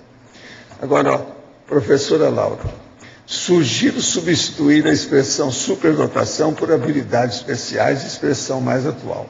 Olha, eu sou favorável que a gente coloca aqui, superdotação intelectual, o resultado da sobreposição mental somática permanente das habilidades especiais, você está entendendo? Intelectivas, ou qualquer coisa. O que você acha? Que assim a gente amplia mais. Das habilidades especiais intelectivas. Aí nós ampliamos tudo. E atende também a sugestão do nosso amigo. Tá certo? Obrigada. Laura, na parapatologia, o item, a imersão no parapsiquismo intelectual. Como você fez isso? Se você aplicou isso? Eu apliquei conscientemente não, mas foi um resultado de alguns momentos, algumas extrapolações que eu tive pesquisando, né? Por exemplo, quando mais vivenciei isso, foi pesquisando uma biografia de uma espírita chamada Amália Domingo Soler, uma espírita que eu pesquiso, que nasceu em Andalucía, na Espanha, foi a primeira mulher espírita na Espanha, no século XIX. Eu comecei a pesquisar ela, porque o professor Valdo uma vez comentou alguma coisa dela, me interessei e comecei a pesquisar. E uma das vezes que eu estava pesquisando sobre ela, eu senti uma energia do meu lado muito diferente. Assim, diferente do padrão do meu quarto, do meu escritório, né? E aí naquele momento, eu tinha uma fotografia dela, uma ilustração dela na tela. E pensei, nossa, essa energia parece a energia dessa pessoa, dessa mulher, né? Mas eu não dei mais importância para aquilo, também eu não valoro muito o meu parapsiquismo, estou começando agora a valorar por alguns fatos que estão acontecendo, e não dei importância. No dia seguinte, eu não estava na tertúlia, estava em casa escutando a tertúlia online, e durante a tertúlia o professor Valdo falou que a Amália Domingo Soler estava na tertúlia. E começou a jogar a energia dela. Eu em casa. E daqui a pouco ele, assim, danada, falou, ela está ajudando a Laura. Aquilo foi um choque muito forte, porque ele confirmou o que eu tinha sentido no dia anterior. Então, esse exemplo que eu estou colocando é o exemplo desse processo, né? Agora me perdi aqui. A imersão no parapsiquismo intelectual. Então, é assim, através do processo intelectual, eu tive uma extrapolação parapsíquica e eu tive a confirmação dele, né? Então, eu acho que se a gente fica atenta na hora que está pesquisando, que está fazendo um trabalho intelectual no parapsiquismo, a gente vai acabar percebendo muita coisa. Que os amparadores têm mais acesso. Por que eles têm mais acesso? Porque você está mais calmo, você está mais mental somático, então as companhias mudam. Laura? Sim. Página 97, na fatologia, na segunda linha, a anticonflituosidade íntima. Eu queria saber, assim, uma dica, ou como que você lida com a anticonflituosidade, por exemplo, diante de fatos com maltratos a animais. Ai, você, Cris, aí você me pegou, né? É porque isso me pega também, por isso que eu estou te perguntando. Aí você me pegou. O que eu vou falar? Ainda está trabalhando? Estou trabalhando, mas eu melhorei em alguma coisa. Vou te contar, Cris. Tá. Eu antes ia pegando todo animal que eu encontrava na rua e eu pegava, né? E você sabe que cada vez que você pegar um animal, você gasta dinheiro. Não tem como não gastar dinheiro. Você tem que colocar o antipulgas, tem que dar uma vacina. Isso se o gatinho não tem patinha quebrada. Então eu fazia isso com a maior emoção do mundo, querendo salvar o mundo, os animais e tudo mais. Chegou num ponto que o dinheiro não dava mais para fazer isso. O dinheiro simplesmente não dava mais para fazer isso. E não era uma prioridade na minha vida. Eu tinha outras prioridades na minha vida, né? Até um dia, conversando com a Mabel, eu falei, Mabel, mas como você faz? Falou, eu não olho. Eu entro no carro e não olho, eu vou assim. Falei, gente, mas vai ter que ser, eu vou ter que fazer isso para eu me poupar o sofrimento. Porque assim, como é que conclusão que eu tenho, Cris? O mundo não vai mudar. Assim, vai ser muito difícil mudar essa condição dos animais hoje em dia. Não vai ser de um dia para outro que isso vai mudar, vai demorar muito. Então, animal abandonado sempre vai ter, animal maltratado sempre vai ter, judiado sempre vai ter. Agora, o que você pode fazer? Eu tento fazer mais um trabalho de esclarecimento. Eu já di palestras sobre animal, como cuidar do animal. Eu tento mais fazer esse tipo de esclarecimento. Mas hoje eu dificilmente pego um animal da rua, muito difícil. Eu assim eu tenho agora assim, um pacto comigo mesma. Eu só pego se o animal está dessomando ou é filhote. Senão não pego. Eu choro. Vou te falar quantas vezes dirigindo eu fico chorando, mas eu não pego. Não pego porque isso me traz um conflito íntimo depois muito pior. Que isso dá problema para a minha economia, dá problema na minha dupla, então não vale a pena. Eu estou salvando um animal e estou criando um problema com a minha dupla, ou estou criando um problema com o dinheiro de casa que para outras coisas, então... Agora, deixa eu te perguntar, você vive esse conflito também com relação à alimentação? Comer carne, por exemplo? Alimentação? Comer carne? Eu não como carne. Eu faz uns 5 ou 6 meses que praticamente não como carne. Eu como frango. Também tenho problema de comer frango, assim não me sinto bem. Não, animais. Estou falando dos animais. Não, mas eu estou falando, eu não carne vermelha eu não como mais. Mas na verdade é assim. Na verdade é assim. Eu tenho muitas alergias alimentares. Eu tenho alergia ao glúten, eu tenho alergia a muitas frutas. Então a minha alimentação ela é muito restringida. Então, se eu tirar todas as carnes, eu não vou ter mais o que comer. Então, fica mais complicado. Mas, realmente, me dá conflito, sim. Então, assim, resumindo, a técnica que você tem usado, por enquanto, é da evitação. Não é só da evitação. Eu cheguei na evitação através da ponderação, Cris. Certo. Eu comecei a ponderar a repercussão que tinha na minha vida fazer aquilo. Aí cheguei na conclusão de que tinha que evitar. Mas sempre pensando, Cris, não tem como. Por exemplo, agora no Mega Vila tem um monte de filhotes abandonados. Tem, vários. Eu não fui pegar os filhotes, mas hoje de manhã que eu fiz, eu fui falar com o síndico. Com o síndico. Não conhecido com o Messias, eu falei para ele, olha, se vocês conseguirem pegar todos esses gatinhos, colocar vocês em uma rajola, no domingo eu posso levar uma feirinha de adoção que vai ter da vida animal. Mas eu não vou pegar, eles que têm que pegar. Se eles fazem, eu levo, se não fazem, eu não levo. Tá bom, Laura, obrigada. Estou aqui com o livro da Cláudia Maria da Costa Gonçalves, Direitos Humanos, Voz e Silêncio. É uma antologia que o nosso companheiro aí, o Gustavo Vieira, participa, falando sobre os processos, a necessidade da voz da sociedade civil organizada na concretização dos direitos humanos. É muito interessante. Ele também tem mandado aí o Landmine Monitor, de 2010, que é a campanha internacional para banir as minas terrestres. Isso aqui é a publicação mais séria que tem. Nós temos uma verdadeira coleção desses assuntos aí, você sabe, contra as minas terrestres. Eu estou falando por causa do processo de desarmamento. Ele trabalha com isso. Então, viva esse desarmamento no dia de hoje. Isso é muito importante. O que é engraçado é que perguntaram sem a pessoa saber, né? A primeira pergunta que eu respondi, não tinha nada que ver. Coincidiu. Quem é que está com o microfone?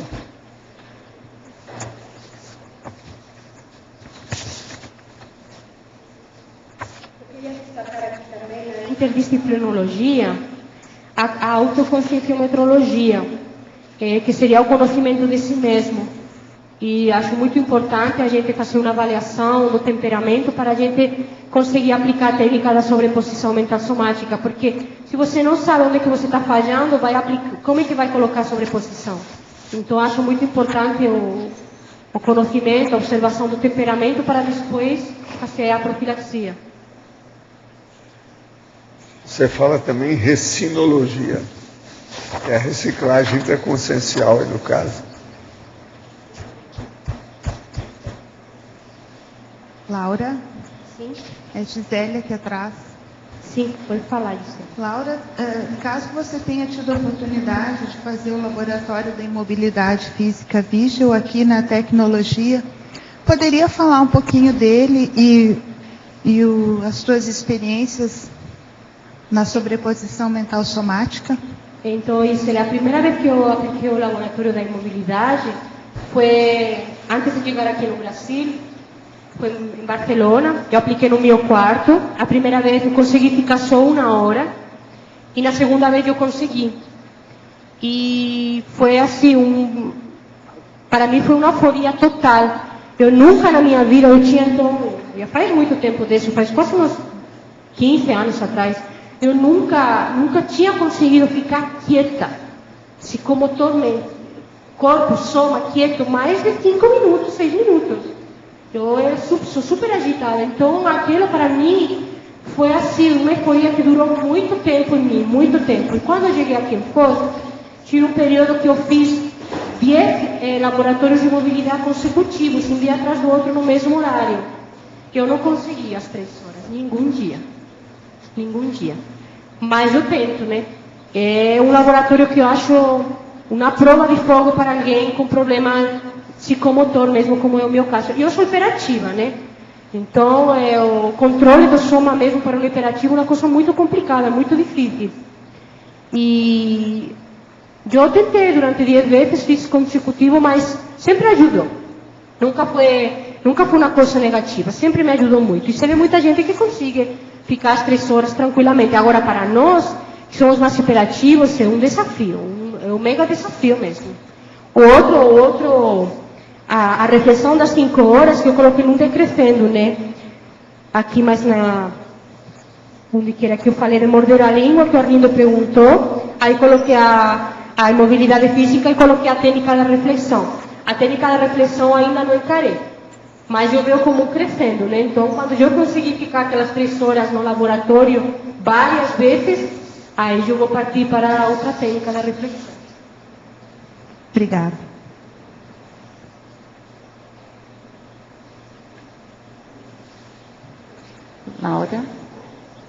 Laura aqui no B. Sim. Eu gostaria de saber como é que você, não sei se você tem experiência, né, mas como é que a gente poderia trabalhar com a sobreposição mental somática com jovens que não têm conhecimento da conscienciologia? É isso, é difícil. Eu agora, por exemplo, né, eu estou fazendo faculdade de letras e todos os colegas da turma são pessoas são jovens entre 17 e 22 anos, né?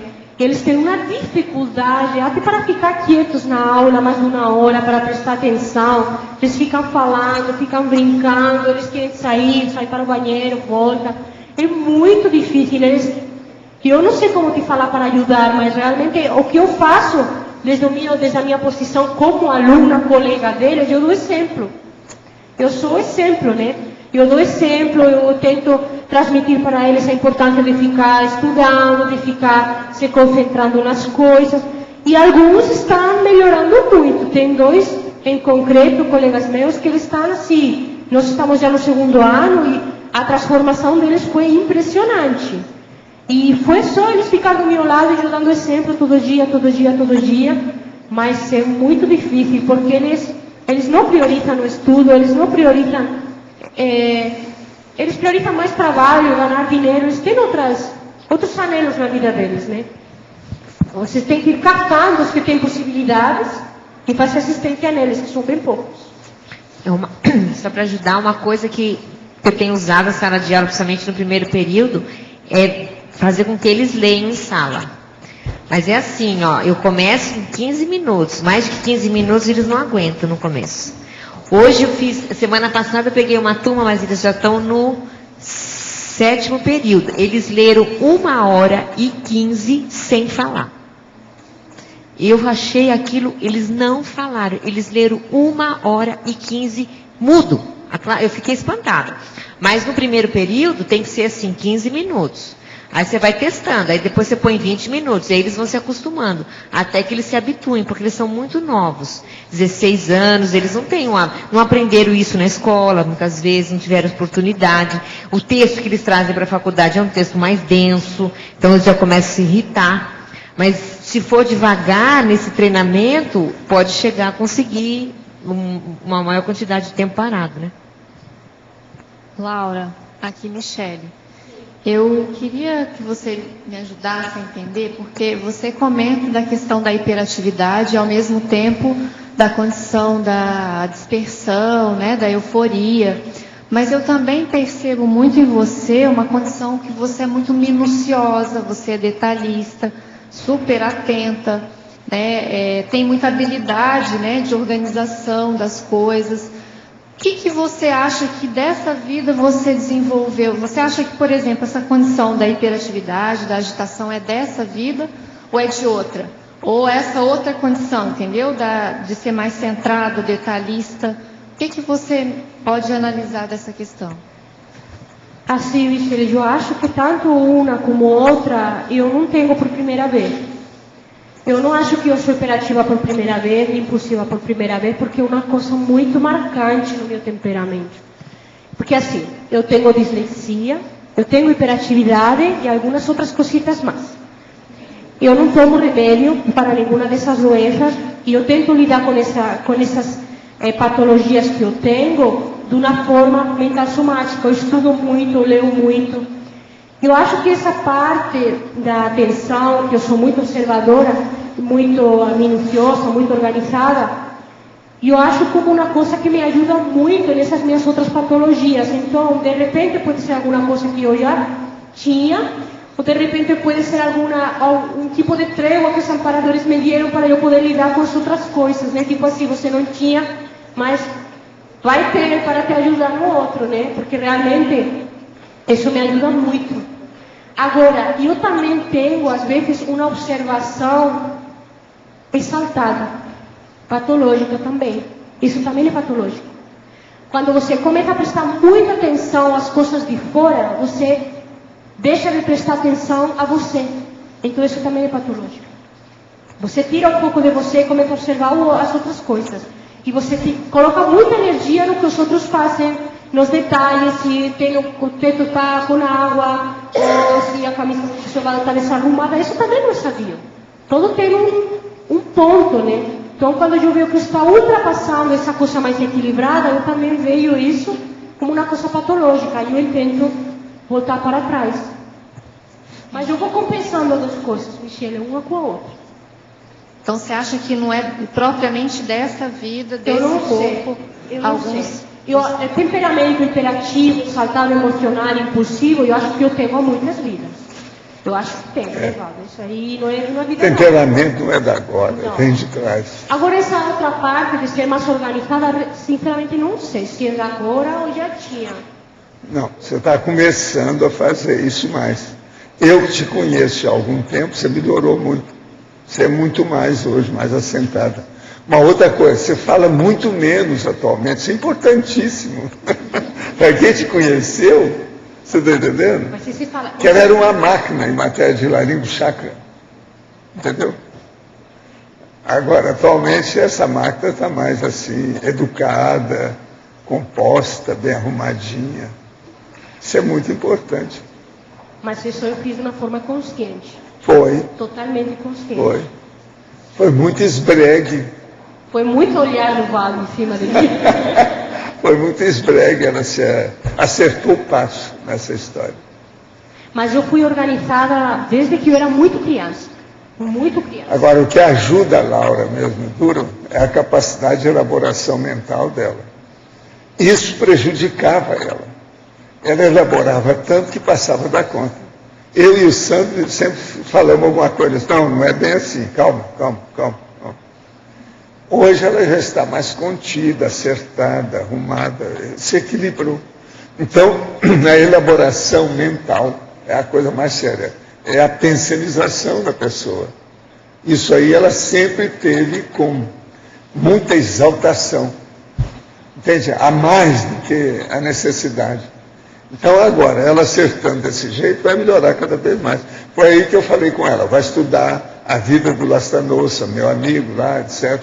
Você vê que é importante, porque aquilo estava de acordo com ela, passado, Espanha, a língua espanhola. Então isso tudo é muito importante.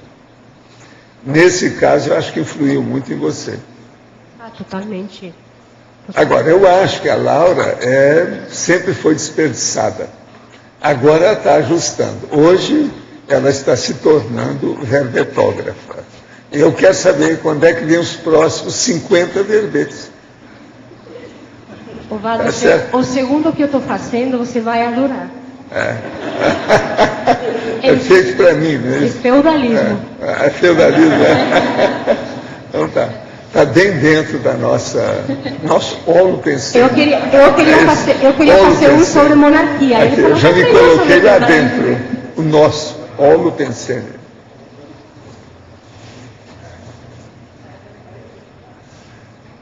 Agora, eu acho que a Laura está dando um exemplo para muitos de vocês. Vocês têm que lembrar que a língua nativa, materna dela é o espanhol, não é português. Como é que ela fez esse verbete tudo em português? Agora, tanta gente aí que tem a língua materna portuguesa, o que vocês estão esperando que não faz verbete?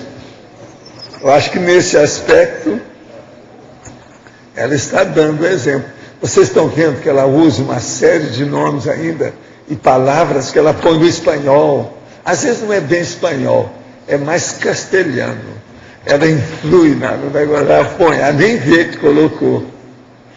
Então, por exemplo, ela falou hoje aí, ela estava falando muito em barulho. Barulho que ela quis dizer é estática, é o ruído. Você está entendendo? Então, é o barulho. O menino no Brasil fala barulho. Entende como é que é? A criancinha. Então é mais ou menos isso. Tá. Ela falou também acantonado. Eu sabia que estava falando uma coisa que não sabia muito bem se era ou não, mas sabia que vocês iam entender. Por quê? Porque aí eu fiz o teu gesto, porque é muito difícil quando você quer falar de coisas mais profundas. Não, e a sua pressa também, que você quer falar depressa, o mais depressa possível, e não pode perder aquilo e tem que ser em cima. Sempre foi assim. Mas eu tentei falar devagar, né? Tentei devagar. Mas esse é o caminho, é por aí. A gente tem que trabalhar com o processo de mental soma, não há dúvida. E tem que arranjar mesmo técnicas que a pessoa possa se organizar. Ela se disciplinou muito nesses anos todos. Eu só para fechar, eu gostaria de falar sobre duas coisas. Que realmente o que mais ajuda na pessoa com esse tipo de processo psicossomático como o meu, é estudar, é leitura. É a leiturologia. E escrita. Escrever também, porque aí que a pessoa, quando publica, recupera a confiança e a autoestima. E realmente eu só descobri que eu sou uma pessoa inteligente aqui, que eu nunca me achei inteligente, nunca. Hoje eu não tenho mais como negar que eu sou uma pessoa inteligente. Mas por incrível que pareça, você tem inteligência. Pois é. Por incrível aí que pareça. Aí é que eu X. E outra coisa que me ajudou muito. É o que eu falo aqui com a turma. E outra coisa que para mim foi essencial para superar, ou tentar superar muitos problemas meus sérios, é a faculdade. Eu acho que nunca é tarde para a gente estudar. E isso foi uma coisa que me ajuda demais também. Então, você tem que ser disciplinado, você tem que apresentar trabalho, você tem que ler texto. Agora, outra coisa que a Laura tem também, ela tem uma tendência para liderança. Agora, isso tem, ó. Agora, vocês veem. Então, ela mexeu com o quê? Ela sabe o que é. Essa liderança é... Com o quê? Com monarquia? Monarquia, feudalismo, etc. E outra coisa, é processo de educação, né? Aonde tinha estudo, era com você. É por causa do processo da liderança. A liderança na monarquia, né? Escuta, quem é que sabia das coisas nos séculos passados? Era o povo da corte e a igreja. Ela não trabalhou muito na igreja. Aqui tem muita gente que trabalhou nos dois, na monarquia, na corte e na igreja. Ela trabalhou mais no processo da corte. Agora, é a corte que funcionava com problema intelectual, que a pessoa estudava, lia, discutia, fazia pesquisa, é corte. A plebe não tinha muita chance de avançar muito com isso. No feudalismo, então, acabou. Se a pessoa nasceu na plebe, era plebe o resto da vida. Não tinha jeito.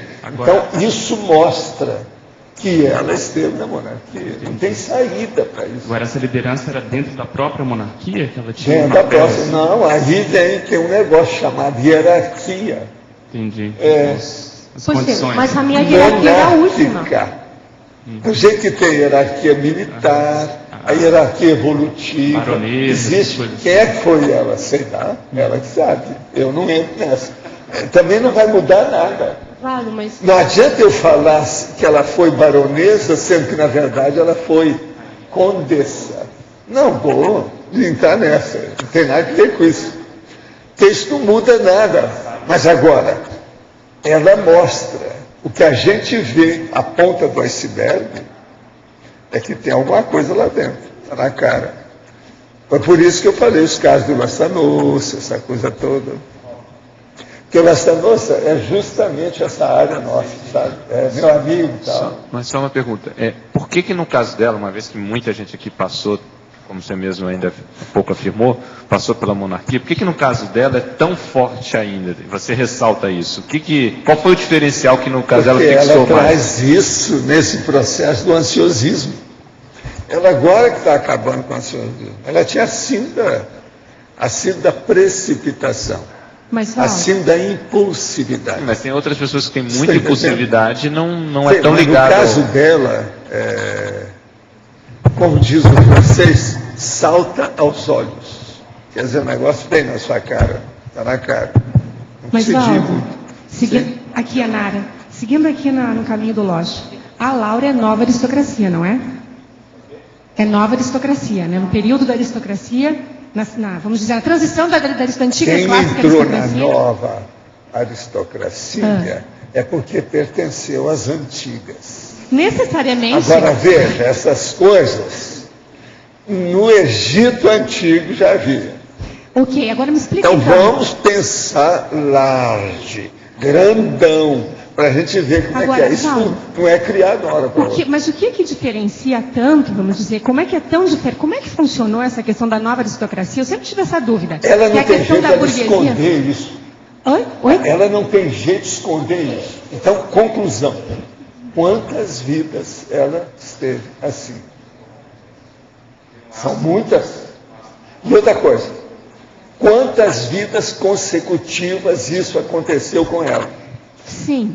Agora, a minha pergunta é a seguinte. E foi. Nesse grupo, o que diferencia, vamos dizer, a aristocracia, o que diferencia a aristocracia clássica da nova aristocracia, dentro da transição da burguesia, que é um tipo completamente diferente de aristocracia do que a anterior? O que é isso? Em matéria de poder, isso não muda nada. Não, em matéria de poder sim, mas em matéria de comportamento... Mas o processo aí é o poder. No caso dela, é o poder intelectual, que é justamente o que ela está trabalhando, ó.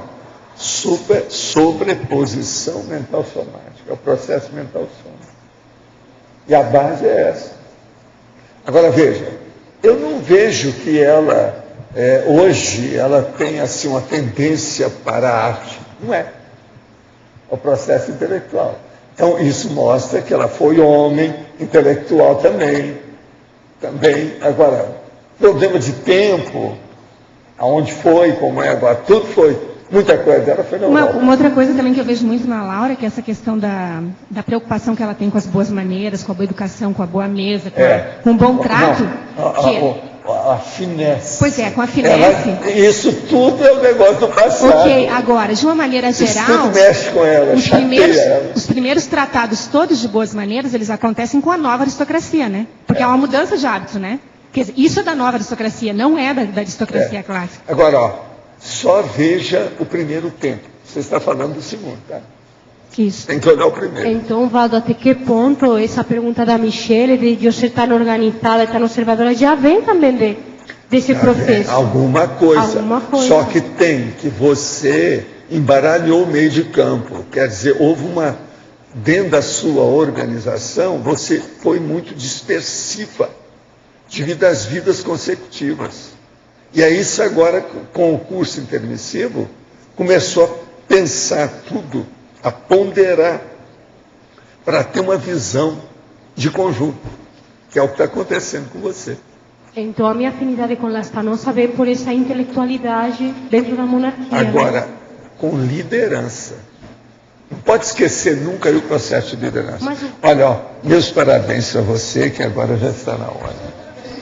O nosso comercial, por favor. Obrigada. As pontuações da tertúlia de hoje foram 94 assinaturas no livro de presença, 24 perguntas presenciais, 22 perguntas respondidas online, 42 votos presenciais, 10 votos online. Hoje temos 5 recados. João Bonassi, reabertura, holoteca, holociclo, Rosa, programa Verbetografia, Luimara, Fundamentos da Conscienciometria, Everaldo, Vila Consciência, Eduardo, evento, simpósio, Democracia Pura, e antes vai falar sobre os amigos da enciclopédia. Pessoal, boa tarde a todos. Hoje é um dia especial, o dia da reinauguração do holociclo, da holoteca. É o aniversário do professor Valdo, e quem ganha o presente somos todos nós, né, amigos da enciclopédia, voluntários da Conscienciologia, que vamos receber agora, às 15 horas, o holociclo e a holoteca reformado. Acho que esse é o recado do João, é só um preâmbulo do recado do João aqui.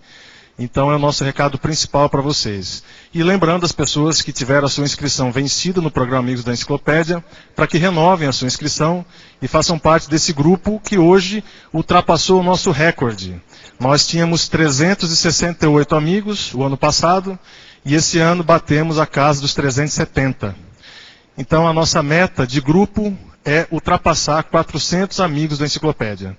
Então esse é o nosso convite, a gente estende a todos os colegas que assistem a tertúlia, que frequentam aqui o holociclo, a holoteca, para que contribuam com esse projeto de manutenção dos trabalhos da enciclopédia da Conscienciologia. Obrigado. Pessoal, nós gostaríamos então de enfatizar que nós vamos reabrir a holoteca e o holociclo agora. A partir do final da tertúlia, nós vamos descer pelo caminho da lógica e nós vamos entrar pelo holociclo. Então é importante que quem tiver disponibilidade participe, vai ter uma boca livre, né? Já foi avisado isso lá no ambiente da holoteca.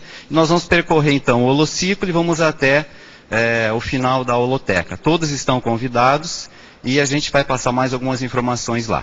Tá ok? Obrigado. Boa tarde. Aproveitando aí o exemplo da Laura, né, que é uma pessoa que não é usuária da nossa língua nativa, assim, e conseguiu fazer o verbete dela, apresentou belamente o verbete dela. A gente está convidando a todos vocês que ainda não fizeram, não apresentaram o verbete, para participar agora do nosso programa Verbetografia, agora de maio. Ele é um programa que vai ser no modelo intensivo. Então, em 2 fins de semana, a gente vai ser capaz de fazer o nosso verbete. Será realizado no dia 7 e 8, depois 21 e 22 de maio, agora, no próximo mês. Não falta nem um mês ainda para chegar. Esse modelo é um modelo semipresencial. Então, para chegar no dia 7, o primeiro dia de aula, que vai ser num sábado, né, pela manhã, vocês já devem assistir às aulas que já estão disponíveis no site da tertúlia. São 3 aulas que vocês encontram na página do Verbetógrafo, vocês podem acompanhar ali no telão. Ali ao lado esquerdo do site da tertúlia, você tem a página do Verbetógrafo, que se você entrar mais para baixo ali da página, você vai encontrar disponível já 3 aulas. Então, nessas 3 aulas, vocês vão encontrar, então, toda a parte inicial necessária para começar a parte presencial, que vai ser no dia 7, que vai começar. Eu acho que é uma grande oportunidade.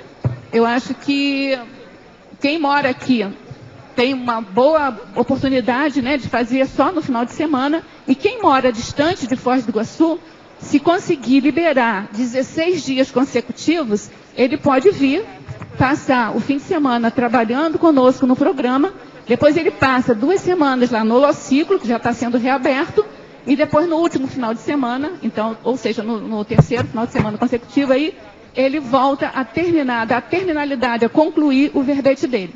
Então, em 16 dias, então, vocês podem fazer o verbete de vocês.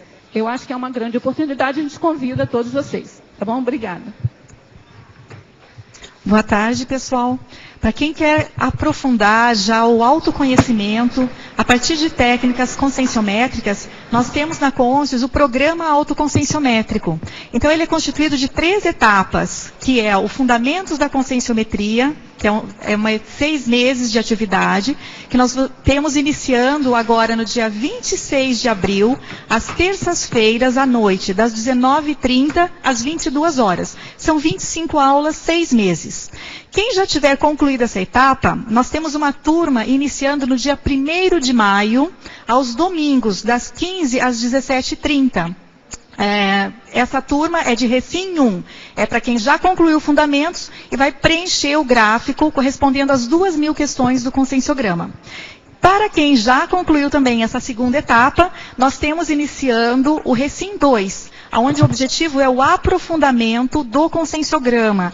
Aí são 12 meses, ou seja, todo o conscienciograma de uma forma trabalhada mais profunda para ampliar ainda mais as recins. Então, no início a gente começa com ajuste da autoimagem, aprofundamento do autoconhecimento e o nosso objetivo desse trabalho de 2 anos é reciclagem intraconsciencial.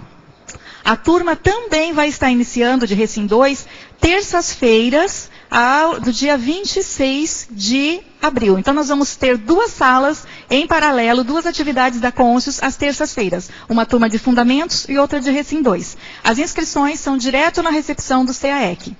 Obrigada. Olá, pessoal, boa tarde. Hoje, nesse dia, com tantas comemorações, aniversários e reaberturas, a gente gostaria de convidar a todos para a inauguração, na verdade, da iluminação do Vila Consciência, a iluminação decorativa, ou melhor dizendo, ornamental, que vai acontecer hoje à noite, ali no Vila Consciência. Então, os moradores e a todos os moradores aqui da Cognópolis estão convidados. Obrigado. Pessoal, boa tarde a todos. Um novo recado é em relação ao primeiro simpósio internacional de democracia direta, que vai ocorrer aqui em Foz do Iguaçu, no Discernimento, dos dias 3 a 5 de junho. É uma primeira oportunidade de toda a comunidade da CCCI de discutir as questões políticas em alto nível. Nós teremos a presença do professor J. Vasconcelos e do professor Volney Lins, são 2 autoridades que estudam o processo da democracia, estarão aqui presentes, discutindo, debatendo o tema da democracia direta, e nós teremos vários autores aqui da Cognópolis também discutindo seus temas ligados à politicologia. Então, é a primeira vez que isso vai ocorrer dentro da Conscienciologia, com toda essa abordagem democrática de estudo, de pesquisa, e vários autores da Conscienciologia também estarão presentes, divulgando o seu trabalho, a sua pesquisa. Nós convidamos a todos a participarem desse evento.